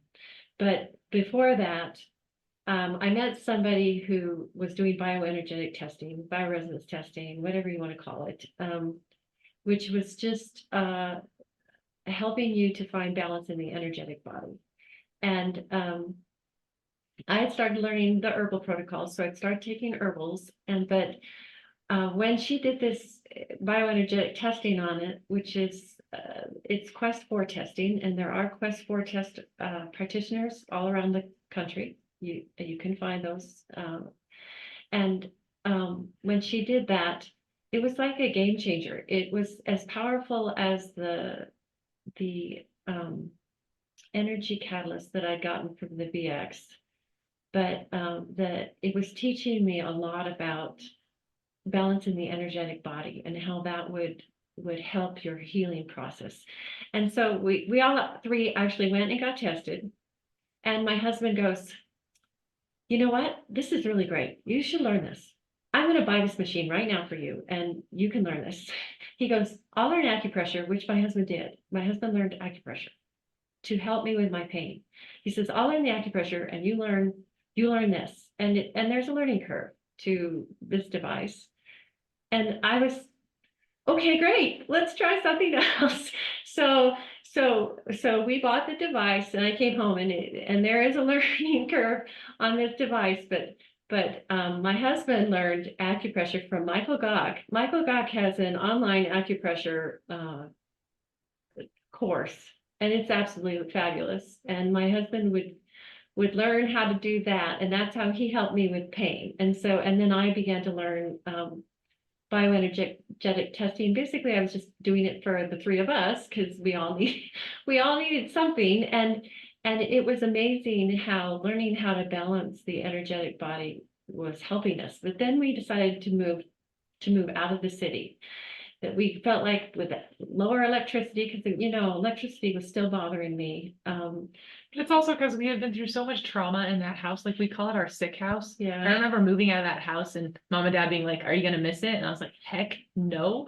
Like, I don't want anything to do with that house. I don't think I would have survived another winter in that house because we had so much trauma. So just getting away was probably the best thing for us at the time. So my husband, we get there, we find a place, and it's a beautiful place. And it was not what I expected at all, because it's a big place, but it was so well taken care of that 3 sick people could move there and still function.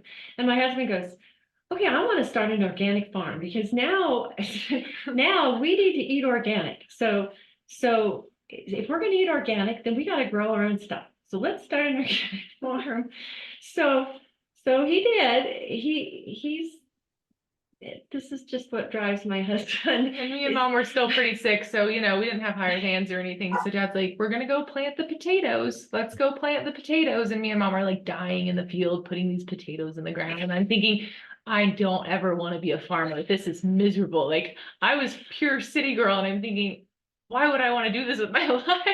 Yeah, and we felt like Noah, like here we are, like Noah's Ark, like we're in the middle of this field and we feel like dying. And my husband's going, okay, I'll dig the holes, you drop the potatoes in, and we're going, okay. And everyone around us is like, you can't grow in this town, right? The dirt's not good enough. You can't grow a garden here. And we're like, watch us. So we're gonna try anyway. And he did. And I'll just tell you, the last 3 years, we've had this beautiful market garden farm. I mean, it's we just have to show you pictures to have you really believe that 3 sick people could do this. But it was the out in the sun. My husband would say, I feel so much better out in the sun. I'm out in the sun, I'm sweating. He just felt like, he said, I feel so much better in my 60s than I ever felt in my 50s. And this is the way to go.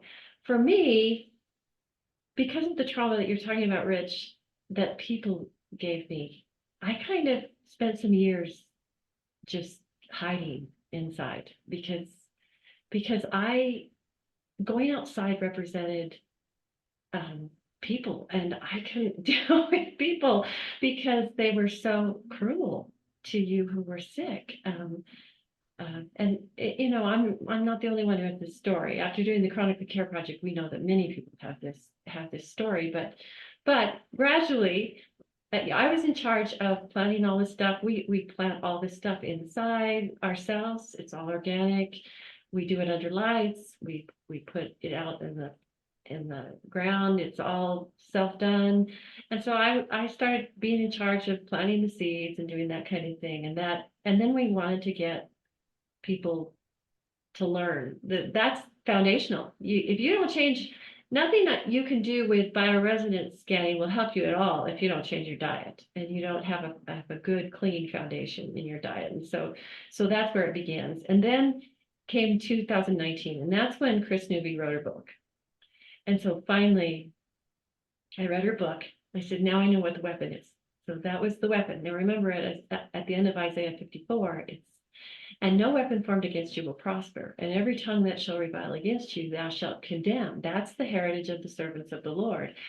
And so it was like the light went on, and it's like, okay, this is the weapon. I know this is the weapon. And so I started to take classes in bioenergetic training, and one of those doctors, well, first of all, I read all of Judy Mikovits's books. So she was teaching you about retroviruses, and she was teaching you about XMRV, leukemia virus, and all that. She was blowing the whistle. A lot of people miscredited her, but it all made sense. It's like, oh my goodness, this is the mycoplasma connection, because she's talking about that there was Borrelia in the vaccines. There were pathogens in the vaccines.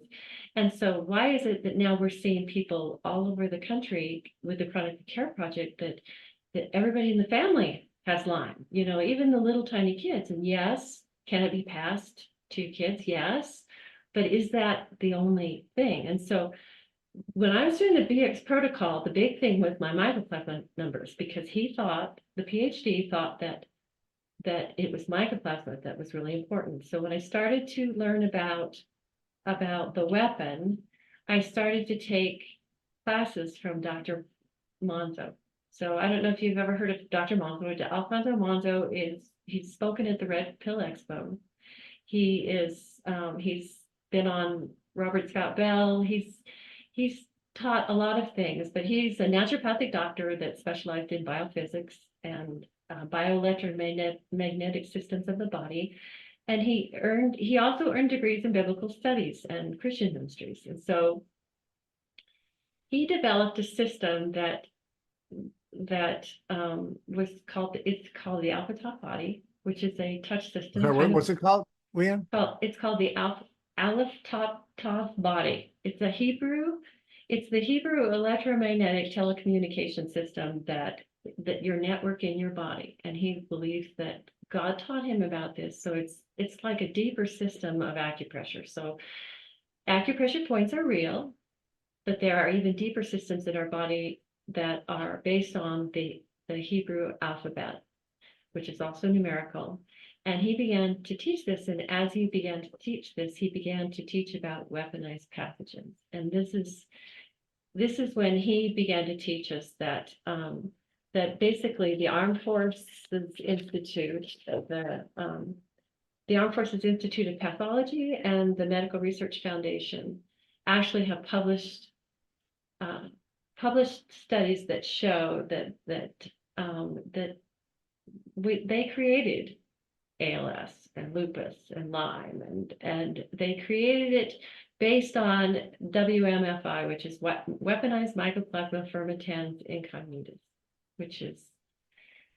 was the original weaponized mycoplasma that they created to form a network in your body and to make you sick.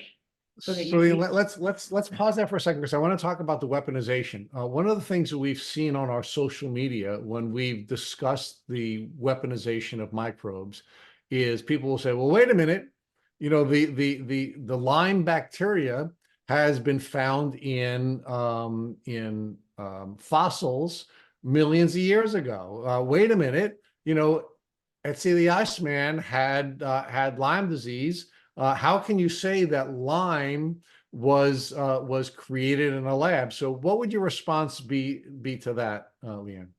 Okay, well, yeah, the bacterias, those are true and original bacterias that did exist.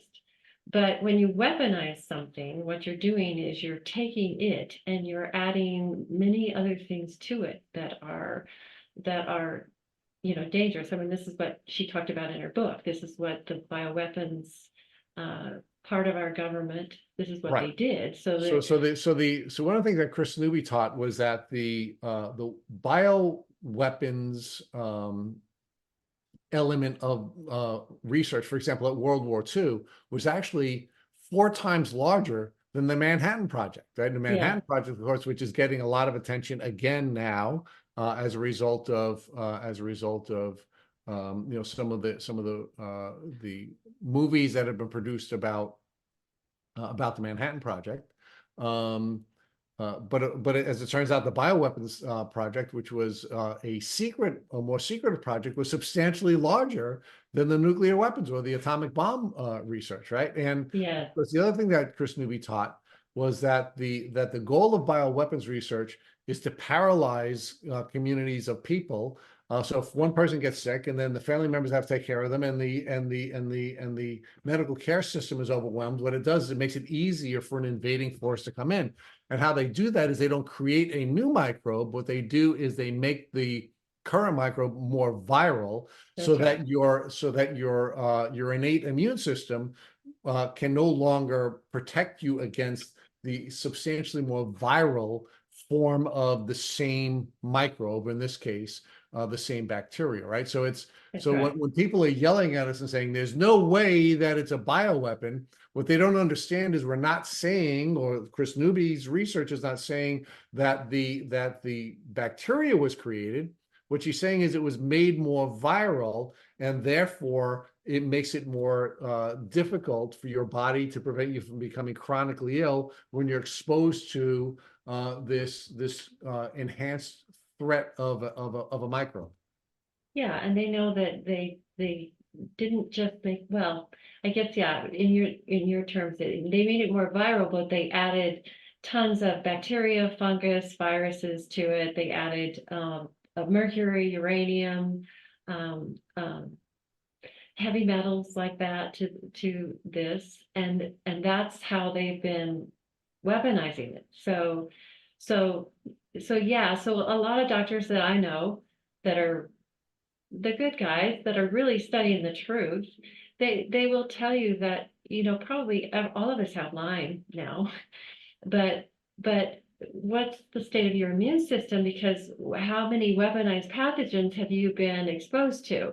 And then I don't remember if Chris talked about nanotech, but that's a whole nother subject, because that's part of the weaponization too, because they're using nanotechnology now in our food, in our water, in the skies, and that nanotechnology has invaded all of our bodies. And So Leanne, let's talk a little bit more about it specifically as it relates to ticks and tick diseases, right? Because one of the things that Chris Newby also taught was that, different species of ticks, can harbor a larger number of microbes, right? So one of the things that you taught us earlier in your testimony was that when you were first tested, when you and the vampire had taken 60 vials of blood out of you, what happened 26. was 26, okay, 26. I'm sorry, I'm being a little more dramatic. I would have been dead after 60. All right, so the 26 virals where you had a little blood left in the system. What was happening was you were testing for a lot of the microbes that would not traditionally be thought of as tick diseases, right? Yeah. But what's happening is, as your immune system is overwhelmed by all the microbes that are being spit into you by an aggressive tick, what happens is you lose you lose immune homeostasis, and all of these other bugs that were already in your system, for example, the Epstein-Barr, are no longer managed. And the reason it was testing so high for you is because those microbes were just taking off when they had otherwise been managed by your immune system, because your immune system was being overwhelmed by all of the tick microbes, right? So that's another one of the things that Chris Newby taught us, that they were testing different ticks and putting multiple microbes inside of the tick to see if that was going to have an impact on our health. And then, of course, they were looking at more aggressive species of ticks. And here on Long Island, for example, we have a number of different species, but there is the Lone Star tick is a very aggressive tick. It will actually come after you, right? Yeah. And so rather than just a questing tick that you have to come in contact with before it'll grab you, when the bioweapons researchers were doing research on ticks, they were actually using the Lone Star tick. And the Lone Star tick will literally come after you. And I've actually had on our social media, because I found Lone Star ticks on me repeatedly. They're all over the place here on Long Island. I had found a Lone Star tick on me, and I actually went up to my bathroom and put it on the bathroom sink. And then I turned to my phone, and the tick kept running at me. And I'd move it back, and it kept running at me because they're an aggressive form of tick. So there are so many different elements of this. This weaponization of not just the microbes, but also the vector or the tick that is being used to make us sick. Yeah, and she talked about how they radiated them too. They exposed them to radiation too, and that's my point about my grandfather and going back. I mean, how long have they been doing this? Was it really just after World War II? Because if you go back to what I was talking about with my grandfather, they were testing long ago about Colorado tick fever and testing it on people. So if you already know that they have pathogens in them, why are you testing them on people? I mean, you must be testing something different, because why are you doing that when you already knew that back in 1930? So what are they doing? And so that's the thing about Lyme. So in my case, some of that happened to me when I got the shot in 6th grade. So and then I had many other exposures, but so you have to ask that question. Some people can get over it really fast, but how long have you had it? Where did it go? And this WMFI that they talk about, when they were creating it, they actually created it at certain levels. So they knew that if it was given to you at a certain level, it would develop into AIDS. If it was given to you at another level, it would develop into chronic fatigue. And they knew that as they were doing their studies. So for me, it just made so much sense, because with our disease, like, you'd get better.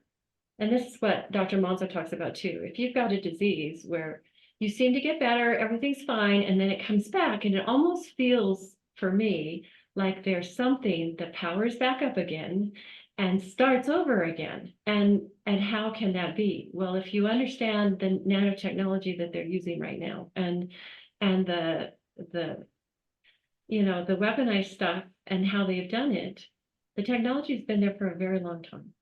They have just not, they've hid that from us, and they've built into a system where we go and we fill our bodies with lots of toxins, and that nanotechnology works on the toxins that are already in your body.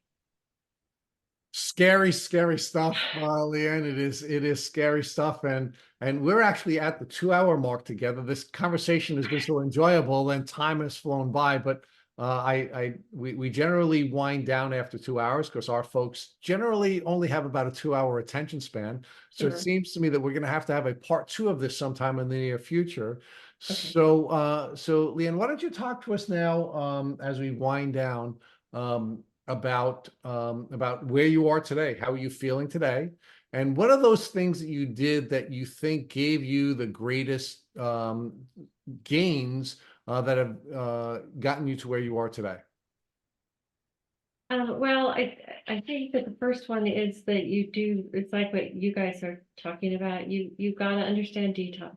You've got to understand what that means to you. And so in order to understand detox, you kind of understand root cause, where is your body struggling? What do you need to do about that so that you get your channels up and going, so you can be eliminating your toxins. You can be doing those toxins. But in my mind, if you don't understand the weaponized piece of the puzzle, and this is, like you said, we'll have to have this conversation later on, but herbs and things like that, we're living in a different world. Herbs alone are not going to cut the weaponized stuff. You have to have other things. You have to understand the technology that's behind it and understand what to do about it. And there are some really, really great people. So before I go, I have to just say, people should go to the Healing for the Ages with Dr. Artis and what he's done since COVID, because he's teaching some huge pieces of the puzzle. And long haul COVID is very similar to Lyme. And so if you really listen to what he's discovering, and he's free to give this information on his site, then you can find some pieces to your puzzle. I know I have. So there are some good people out there, but you've got to understand that weaponized pathogens, this is not a normal situation. This is not, and our medical system was not set up to teach us anything about that. And so if you understand that piece, and you understand what detox is, and you understand that you need to learn, and Claire talked about this, you've got to take back your own healing power. Don't give that to a white coat. Don't give that to anybody else.